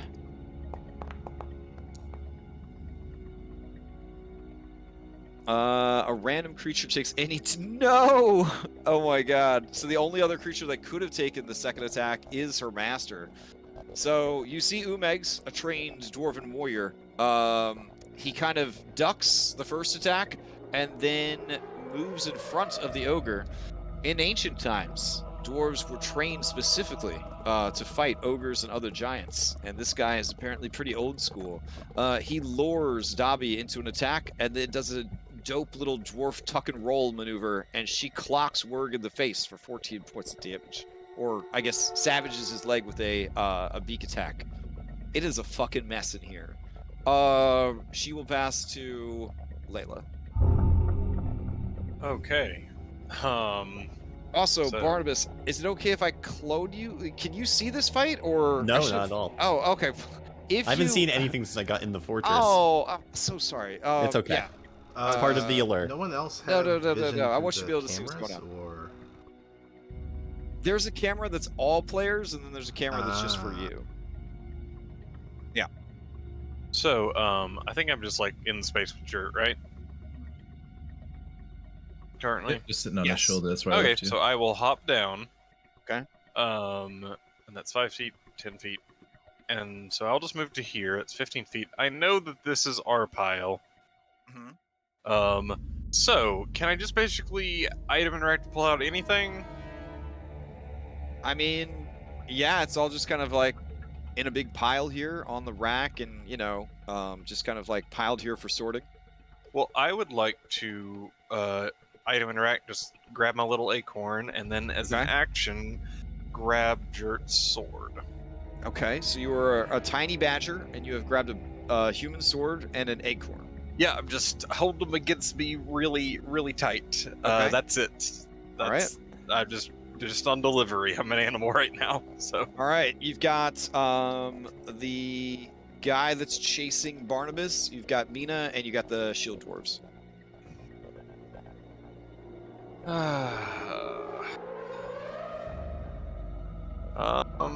We'll just go with the easy one.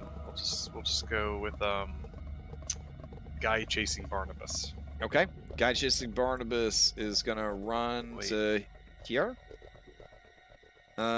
He's gonna look through the door and see that there's a huge fight breaking out, and he has to make a decision. Is one little guy who's probably gonna get caught by somebody else worth it to chase after, or should he join his fellows? So he is gonna move up to this door, item interaction, open it, and join the fight. And that is his move and his dash. Mina and the dwarves. All right, so Mina is going to stand next to Jert, and the dwarves will be a safe distance behind, and that is what they do. The dwarves will pass to Jert. All right, 5. Okay, now I can see. I can Okay. see. I can fight. I see a little badger with my sword, so I'm gonna make my way over there. All right, it's adorable. The badger's barely moving the sword. Thank you. And then I'm gonna try to grab my my axe with my item interact as well. Oh well, I use my item interact to grab the sword. So I guess what would it take to also grab my axe? I am dual wielder, so I can usually draw them both at the same time. Yeah, that's fine. Yeah, okay. Okay. And then I'll use a bonus to adopt throwing stance, and then I'm gonna throw the sword. No, actually, hold on. I don't want to throw the sword. Okay. I'm gonna walk into melee, All right. blocking this guy's range shot against Guy as much as I can, but attempting to try to hit UMIX. Okay. Okay. So you kind of like press up against the wall, swing at him, and then back up into that space afterwards. Kind of deal. If I can stand here, because I don't think I can stay in this square, right? Because there's a rock here. I mean, you can stay in there. It's fine. If your miniature cool. could fit there, we'll say it's fine. Dope. Then I'll give flanking to All right. Burb over here. And Alright, your attack. Here's the attack. Yep. We'll use the axe for this one since we're in melee. So 15. 15 is not enough to get through his armor. Is it if I succeed at a cost? Oh, since you asked. Yep. Bane. Okay, I'll put that All on. right. Lingering Bane. Okay. Bam. All right. That's a cool effect. Yeah, he looks at you and he says, Is that warrior got? but you see No, that it isn't. he's in a real bad situation. And then bonus action, since I didn't need to throw, I'll just use my bonus to hit him Use a with the bonus sword. to adopt your fighting stance. Didn't you? Oh, you didn't because you didn't right, go to 'cause I'm throw not gonna Yeah, throw you it, didn't go right. throw it. All right. I think that's still gonna miss though. It'd be 12 10, with flanking, 12, and I don't think I and can. then a 15 would not be enough. He's got an arm class of 16. All right, so I missed the second attack, and he goes, "I guess that is what I have for now." But he looks at the people behind him. This is probably it for you. You should give up. Damn. All right. He is angry and drunk, unfortunately. If he was just drunk, he might consider surrendering. Okay, and then I don't think they'll understand, but I'm gonna look to these two and say, "Try to keep him unconscious like you do with us." All right. That's all I can do. Werg says, "Smash." Yeah, that's kind of what I figured. All right. He's going to take his war hammer, and he's going to swing it two-handed at Jurt. Here we go. Bring it on. With disadvantage because angry drunk, because you poisoned all of them. Even though he's a dwarf, he still failed to save. All right, so he swings wildly, just a chunk of stone bust off the wall. He's got nowhere to go. He's going to maintain his position. He's going to pass to Influential. Influential is going to drunkenly notch another arrow. And let's see. Actually, yeah. He's going to notch another arrow and fire. This is, I guess, against Werg again. Because he didn't really like Werg that much, so. Shortbow's run out of designated ammunition. You are a liar. I'm looking He only picked up one arrow. Oh my god. Oh, that's right, because the newest Foundry treats that particular arrow as... Who else but Influential? Let's see. Yeah. Let me see if this fixes it. Okay. Oh my god. Sometimes Foundry's a little too smart. That's okay. I have regular dice. Okay. There we go. Oh, so a nat 20, but disadvantage. Wasn't it? Yeah. Did he just roll two 20s? Yeah. Okay. Then I guess you have been hit. So that would be a total of a d6 plus 7. All right. Werg takes 12 points of damage. Okay. He can't believe his luck, and that is his turn. That means Werg is going to steal, and Werg is going to try to finish off this dwarf.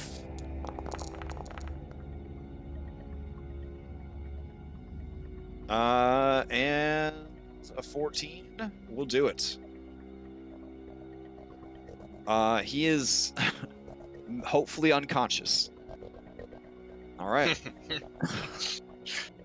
And then he will look around and he will move to be adjacent to this guy who looks very nervous about his situation. All right.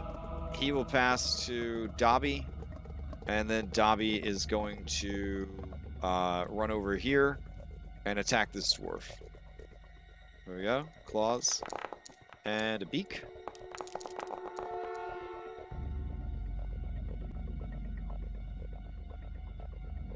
Okay, that dwarf is completely eviscerated. As Dobby is running over there, Ryan's gonna loose a shot at the furball. Okay. The Which one out furball? by the door. But unfortunately, it was disadvantaged because of Uggo. Uh-huh. All right, so with your malformed body, you try to fire the bow, and the shot kind of skitters off the stone wall, missing the target. All right. Anything else from Orion? That's just a ready action. Oh, that was your action. Okay. Then she will pass to you, so you can take your turn. I'll again ready to shoot at the same furball, and then we'll pass Okay. to Guy. Okay, Guy. Guy's gonna walk up, make sure this guy's got a pulse. From what you could tell, he has ragged breathing. All right, he's fine. There's a little bit of a dent in his head, but Yeah, he'll live. He'll live. Okay. Me and my trained medicine. And Guy is going to look towards across the room. This guy over here. He's just going to whistle, and on the wind, a ghostly mummified hand will grab him by the shoulder, and there will be a haunting screech. oh shit. Okay. Which one is this that you're doing it to? Chill touch. Oh, no. This one down here. Oh man, she doesn't like that I haven't used her in a while. Oh, okay. Yes. All right, let's see. As you go to use this spell, force movement, you are moved. Yeah, I can see that because Werg is pretty pissed. He's swinging that club around, that kind of thing. So let's see what happens. Put me in that fire. Oh my god, I don't think he can knock you that far, but we'll see. It just Maybe. says you fall prone if it's a risky situation instead of falling Yeah. in. But that would be wild. 15 Alright. feet. Oh, 15 feet's pretty far. Let's see. 8. So 15 feet to this direction. There you go. You don't even crash anything. Okay. Perfect. All right. So as he's swinging this thing, like back and forth, you get caught by it, but you kind of roll with the hit and then get moved back there. All right, what else you got? That's my action. I'm gonna pass to. Let's see who we got still up. We got Barnabas on the run still. Who is Barnabas, get your ass in here. I'm posting something to him. All right, so Barnabas hears the unmistakable twang of the bow that he made for Orion. Yeah. And now that that door is open, he could hear clearly into the room, so he's going to run in that direction best he can. Do you want to use your entire turn to catch up, and I'll just put you adjacent to one of your allies? So you can say that you kind of, Interesting. snuck in when, yeah. Or do you want to be able to approach from here and get them in a flank? I kind of want to. There's Okay. not really any other enemies other than this guy over here who's pretty well handled with the Erg. So yeah, I just need to see what I can do for distance. Okay. So I can get to here. Is that okay? I'm going through a wall. That's not okay. Yeah, like Let's you're get just gonna you're hugging the wall as close as possible. Yeah, yeah. Okay. I'm here, and that's my first movement. And then, do I have a clear line of sight at these guys, or do they have cover? You got a line of sight at this guy, no problem. Ooh, I like that. Then I'm gonna bonus action Hex, Okay. pull out my flintlock, and I'm gonna Eldritch Blast him. All right, hell yeah.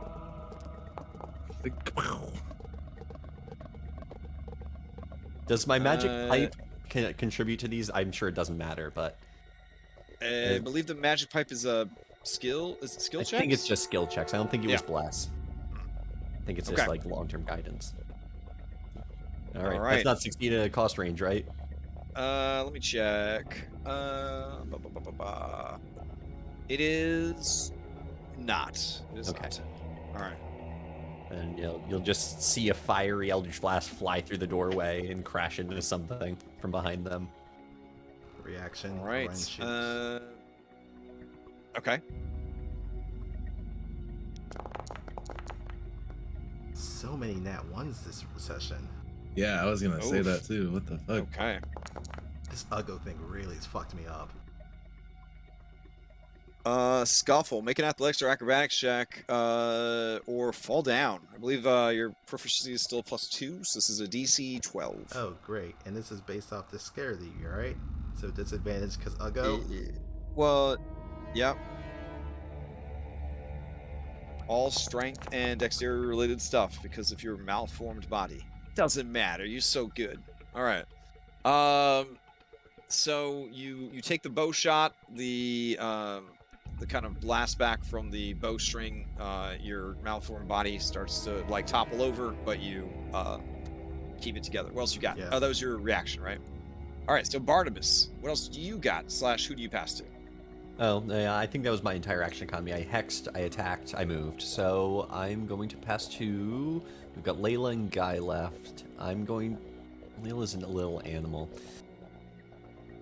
I thought Guy just went. I thought that was the whole thing with the arm. Maybe it was a My bad. reaction. Yeah. Okay. Okay, then it's just So Layla you got then. Layla and a bunch of NPCs. Then, like, give it to Layla. All right, Layla, you're up.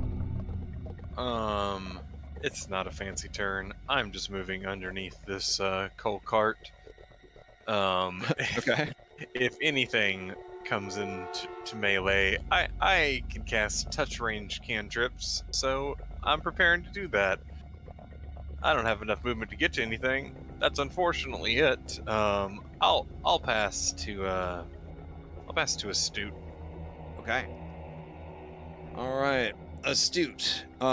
Being fired at from behind, and he's fortunately not in melee with an owlbear. He is drunk, but I don't know if he's drunk enough to choose an owlbear over Barnabas. I'm gonna roll a wisdom save.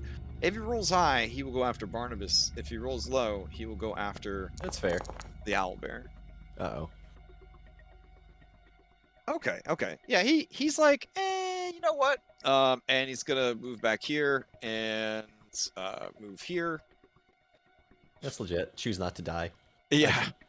But on his way past you, he is going to let's see. Yeah. He'll go ahead and try to two-handed bonk you over the head. Okay. But this is the disadvantage because poisoned. Yep, and I have a decent armor class now, so All right. I'm okay. So he drunkenly swings at you as he staggers away from the owlbear in terror. All right, he will pass to Proximate.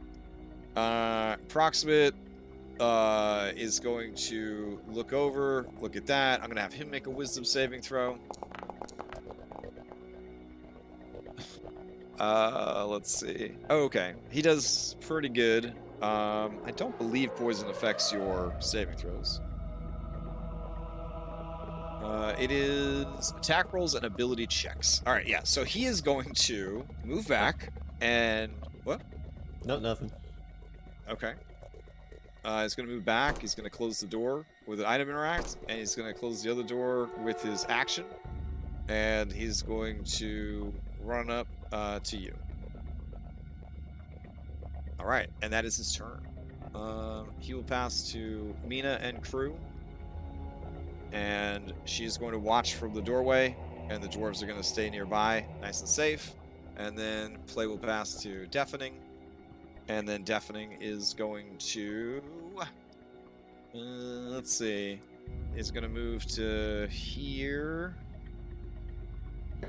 Wow, man, everything's such a mess. Here we go. I'll have him also make a wisdom saving throw.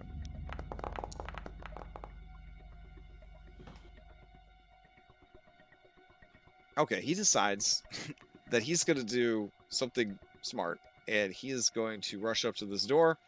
He's going to use his action to remove the latch from the side of the door, his item interaction to open it, and I think he gets like a little bit... Nope, I think he's out of movement. All right, that is his turn. So he would have kind of started to run forward, changed his mind, and gone to flee. All right, drunkenly. That brings us to the next round.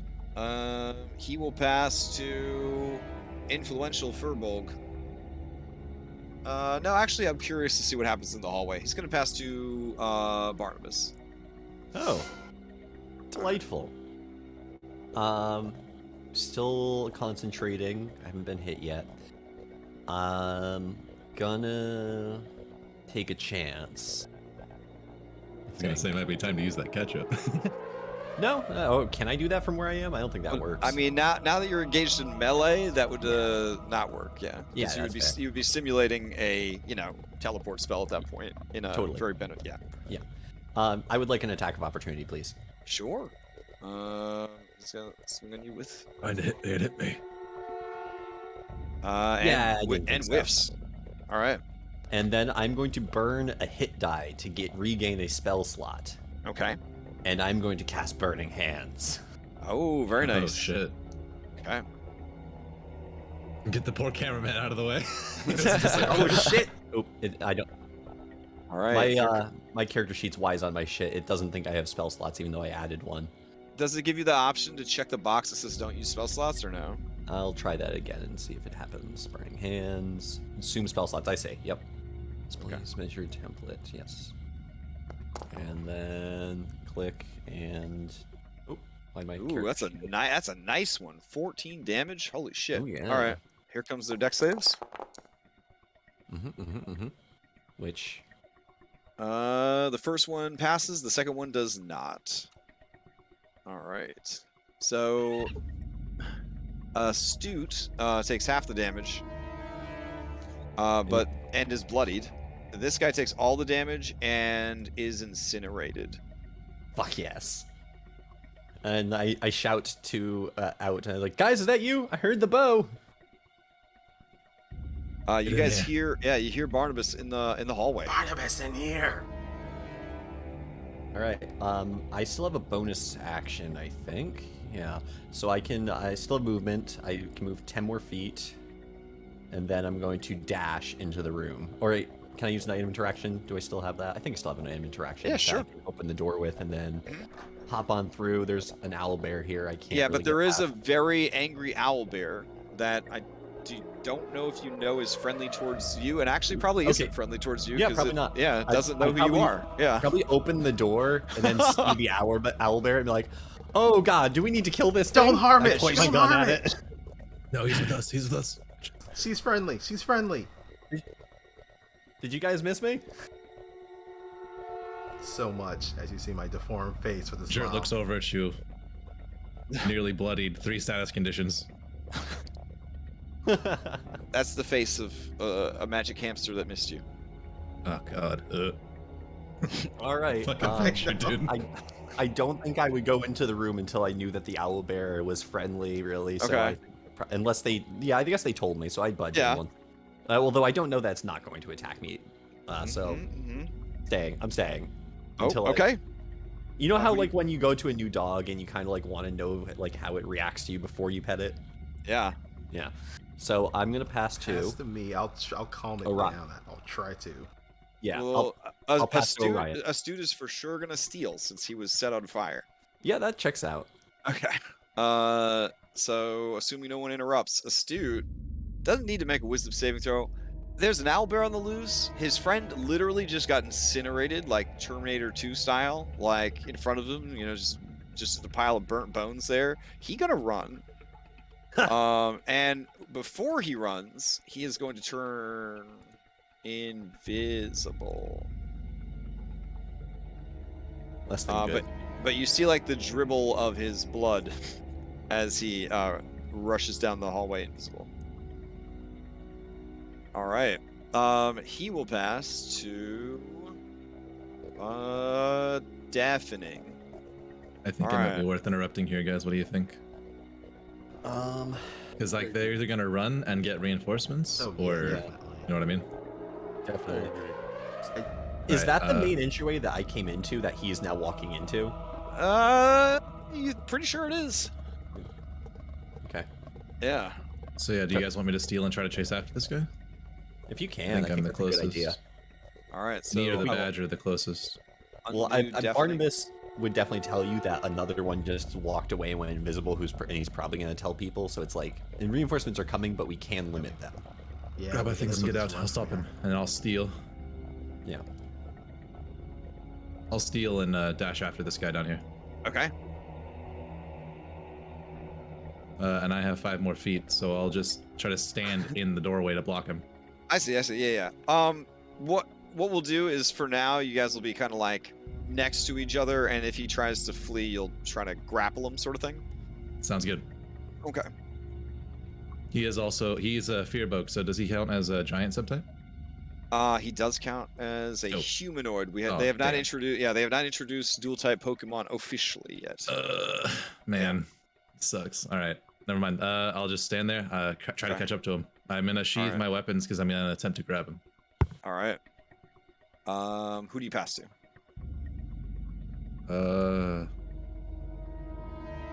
I think we'll pass to Orion so we can talk down the owlbear. All right.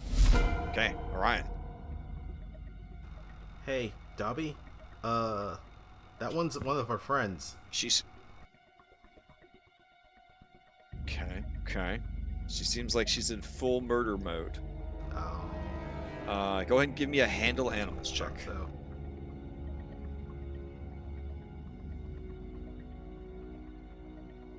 Okay. She says, friend. Hey, Barnabas, this one's our friend. It's okay. And he'll just pat her on the beak. You guys made some strange friends in prison. All right. Who do you pass to, Orion? Was that an action or? It is definitely an action because you are directly influencing the actions of this NPC. With that handle animals. I will pass to Layla. Because she more than likely would have gone and attacked Barnabas if you hadn't done that. So Thank you. all right, Layla, to you. Safe under the coal cart. What now? There's really very little for me to do.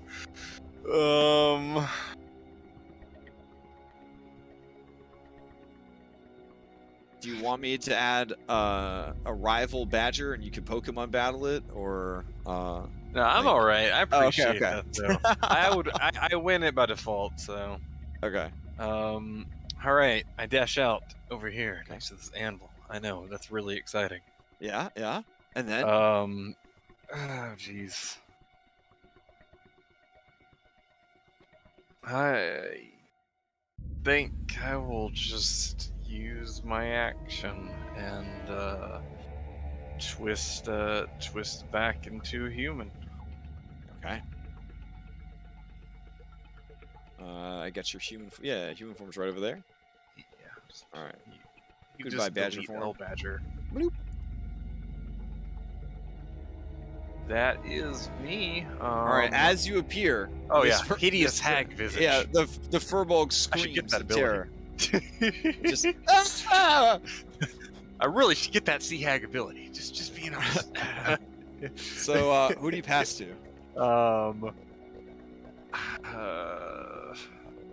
Let's pass to Werg. Okay. Werg is gonna try and club this bandit over the head. It ain't complicated. Oh my god, max damage. Okay, well, this bandit is dead. Its skull caves in and its body falls to the ground. All right. And then he wanders over to check on Dobby. And then he looks over at this guy and he raises his club like baseball player raises a bat when they claim they're going to hit a home run. And then he will pass to Guy. Guy is going to move to the middle of the room. Okay. Take a good look around. And then he's going to once again throw the hand out. Okay. On the same dude. All right. The dude who's looked like he's going to try to flee. Oh. All right. You grab hold of him with the ghostly hand. He takes 1 point of damage. Excellent. Oh my god, that's so much blood. When you accidentally hit 1 instead of minor 1, yes. Or yeah, minus 1. Yeah. Yeah. So he is chilled. He's beyond terrified at this point. He's beyond terrified. All right.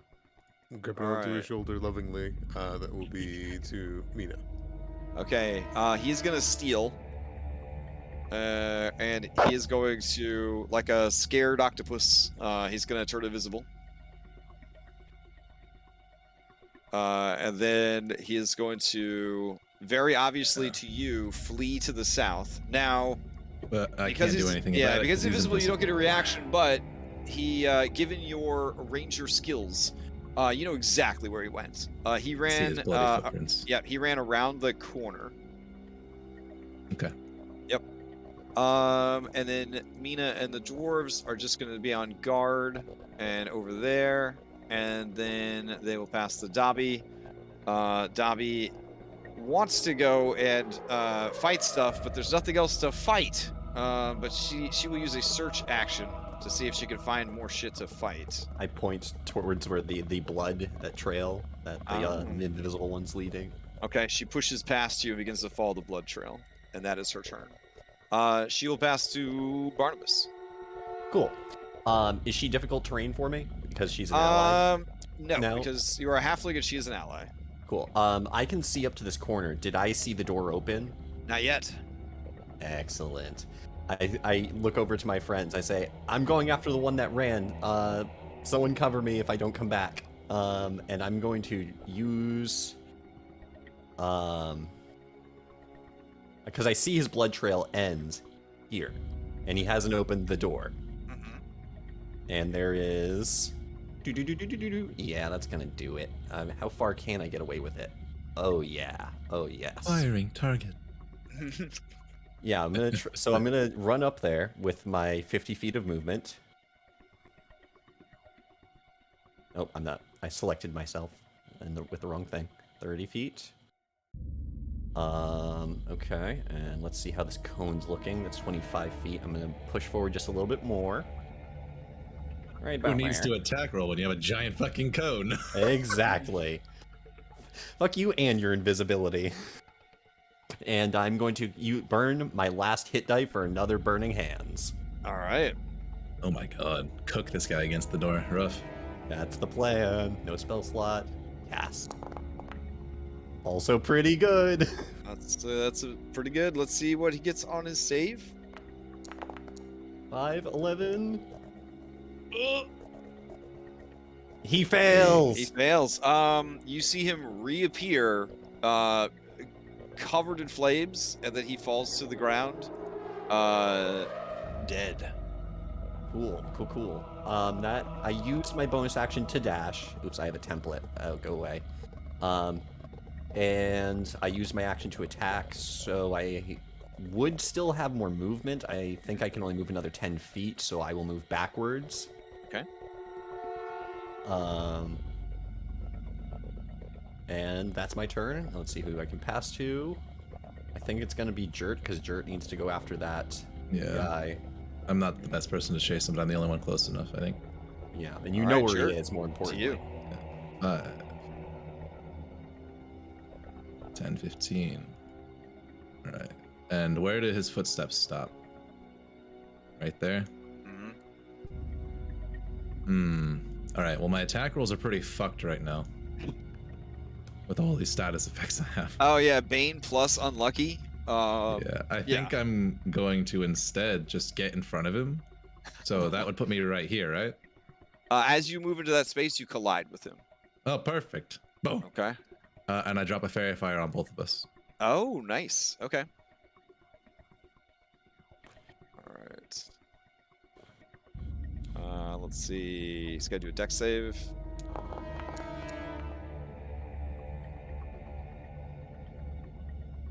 All right. He makes the save against the fairy fire. Okay, then Alright. that's unfortunate. I'll make mine. Okay.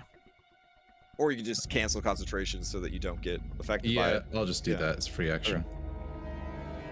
Well, I guess if he runs away from me, I still can't fucking attack of opportunity him, so I'm just gonna stand here and wait. Okay. Who do you pass to now? Layla. All right, Layla. Okay. I'm gonna try to move after. Okay. Oop. Oh man, that's so far. All right, that's what I got. If you could secure this guy, it would end combat because there wouldn't be any runners, and everyone is off invisible. being angry and drunk in their own sections of the dungeon. But I think I move at half speed because of the disform, right? Yes. Yeah, so that is unfortunately as far as I can move. So the best I can do is just move up to support. Okay. I do not have any good bonus action spells to help with damage, so that is it. Okay. Who do you pass to?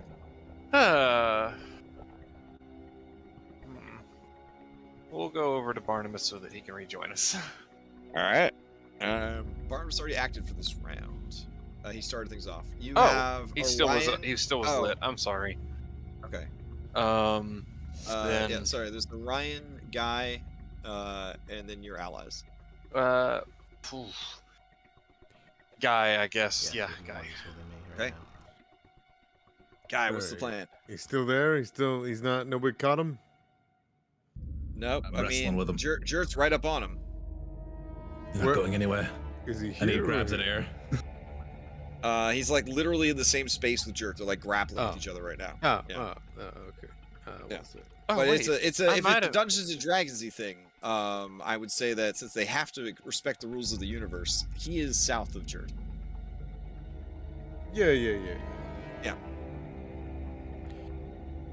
I like invisible kicking kind of Yeah. deal. Okay. I'm gonna check quick. Just make sure that Chill Touch needs sight. I think with it having its own attack roll, you can just sort of blindly attack with it. Pretty sure. The space of a creature within range. Yep. Okay. Perfect. All right. Yeah. I'll hit him with it. Disadvantage. Okay.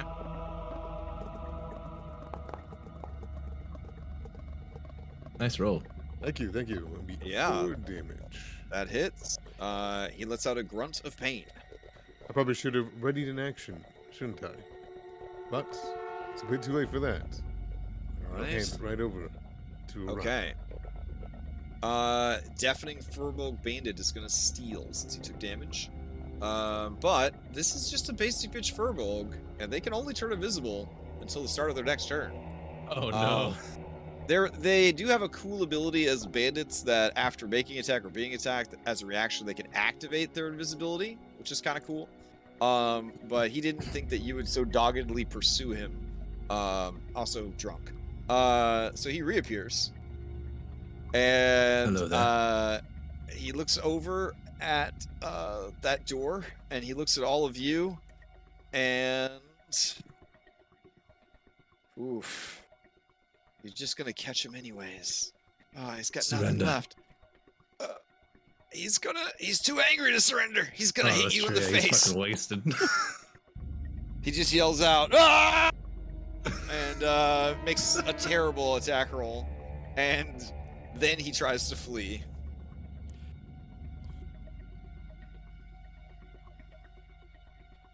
Okay, I'm gonna attempt to grapple him. Okay.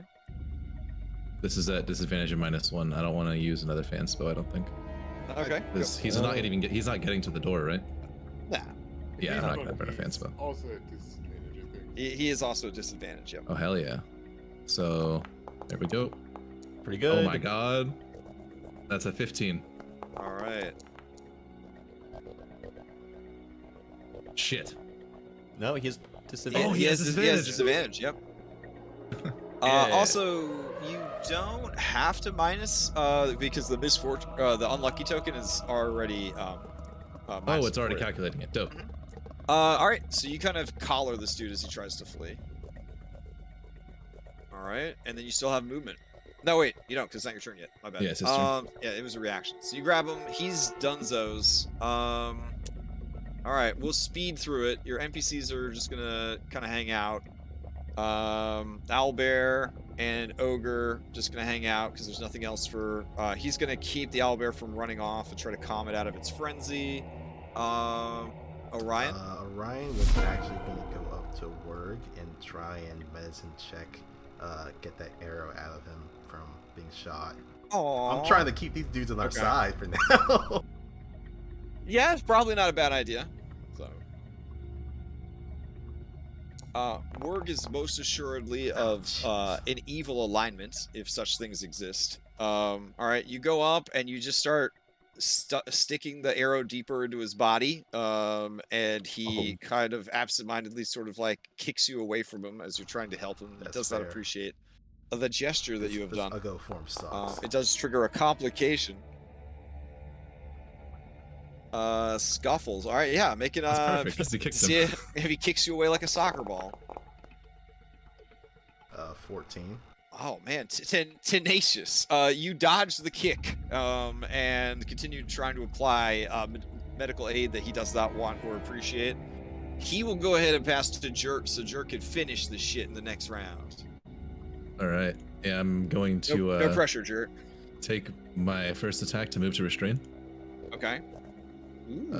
All right. Nice. So 18. Okay. I will roll for him. It's at disadvantage. Let's see. Skills, athletics.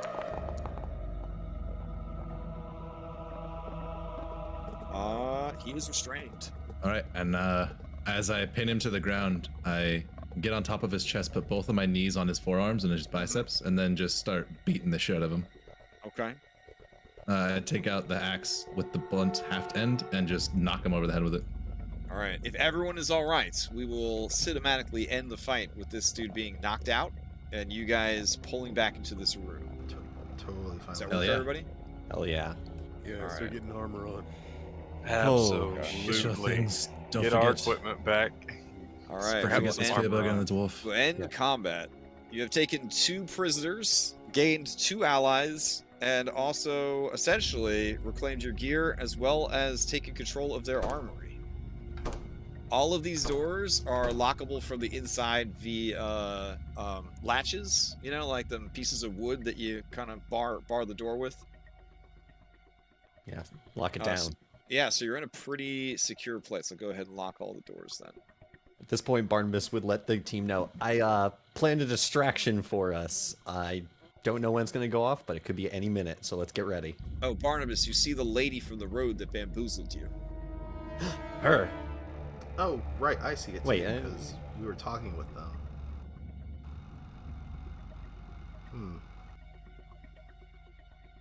Just wait a moment. I think they just used her as a disguise, Barnabas. Also, glad to see that you lived.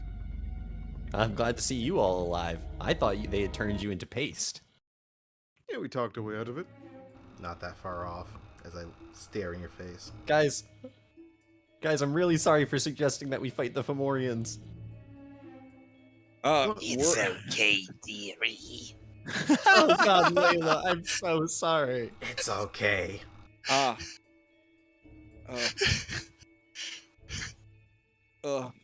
Also, Barnabas, this is your first time seeing topless Hag Layla, so I have to throw this up again just so you get the full effect of what these Fomorians did to your druid. Oof. Oof.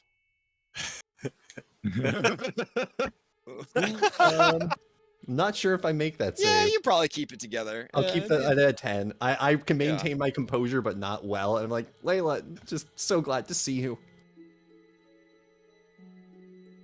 All right. Please put on a shirt. Try to put on my armor.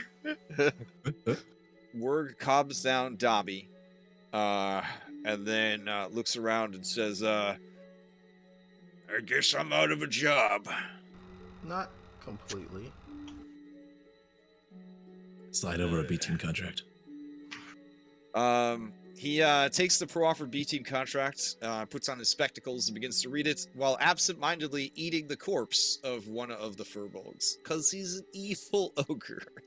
Yeah, but this yeah. I feel like this has better chances than Bartholomew. I don't know. Guy is looking over. Listen. Guy is looking over like, you fucking hypocrite. This is one where you just dangle a fucking carrot on a stick in front of him. And like, go hit this, buddy. I Go mean, hit the this. difference Man, between I think- Bartholomew is like he could raise an army, piece. whereas this is just an Yeah. ogre and an owlbear. Yeah, and when it comes I to evil think- things, sorry, I think on that note, that is where we will head back to the map.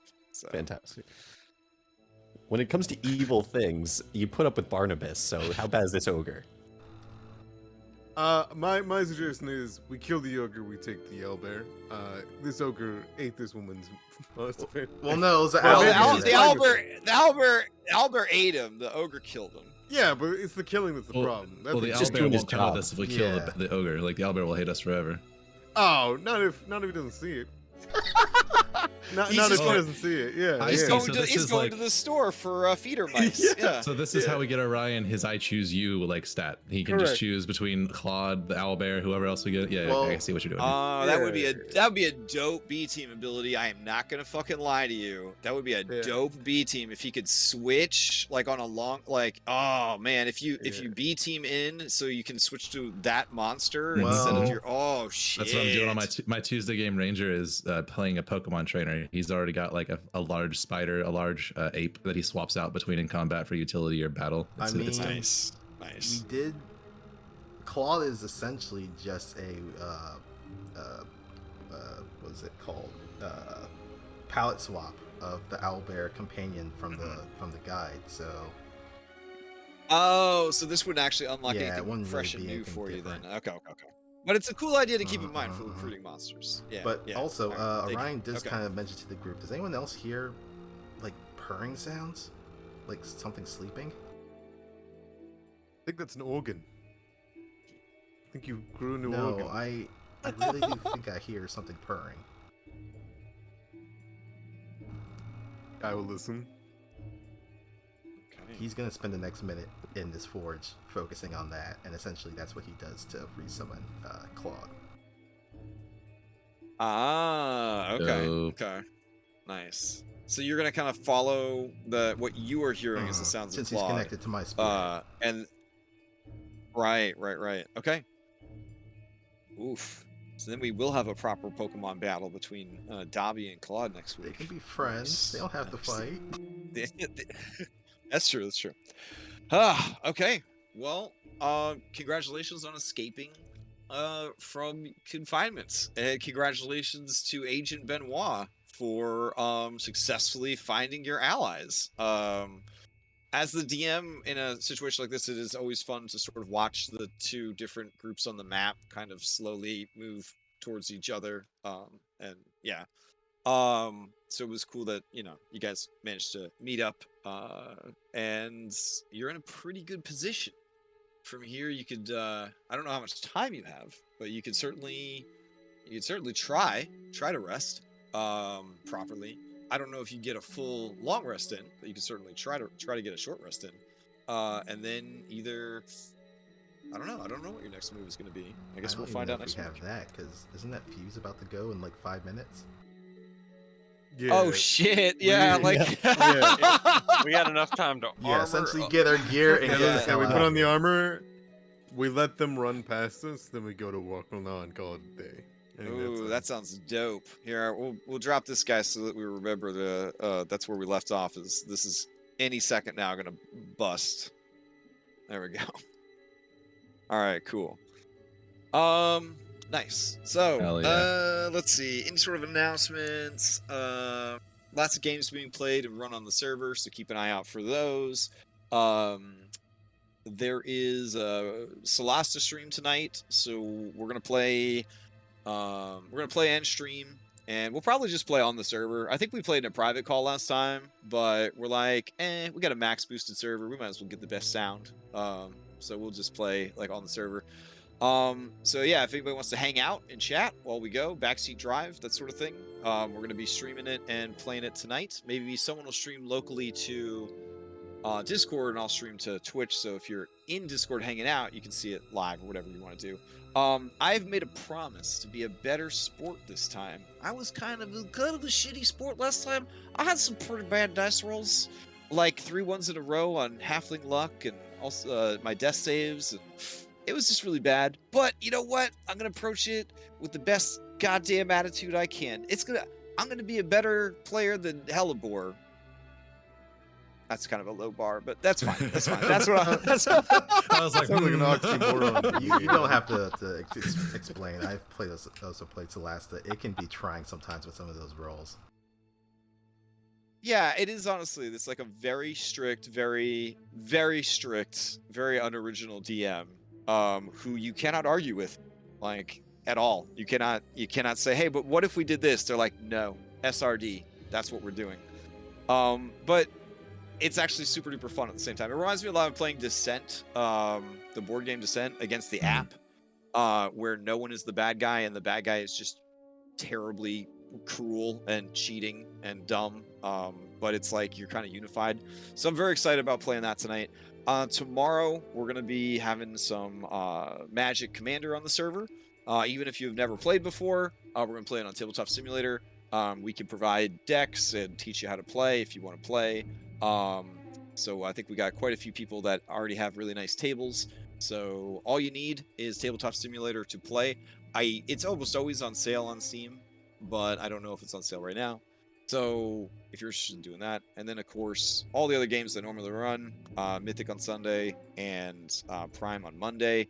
Prime is careening towards the very end of the campaign, hashtag no spoilers, and it has been fucking crazy. To put it mildly, it's been absolutely fucking crazy. So hopefully we get Skulljammer on Tuesday. We had two and a half people that were sick / running late, so we ended up last minute canceling, which I hate doing. But I had a lot of fun with the first game, and I'm hoping to continue that on Tuesday.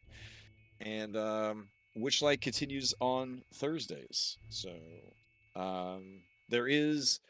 When Witchlight finally ends, which I don't know when that's going to be, I will be running a Curse of Strahd. My goal is to make the least fun Curse of Strahd game ever. See if anybody wants to play. So there'll be no magic users, darker dungeons. It's going to be real bad. It's going to be a real bad time. So oh shit, Masochist Simulator. There probably won't actually be a Curse of Strahd game because people will be like, I don't want to play that. That sounds terrible. And then I'll have my Thursday nights free. It's a foolproof plan. I mean, yeah.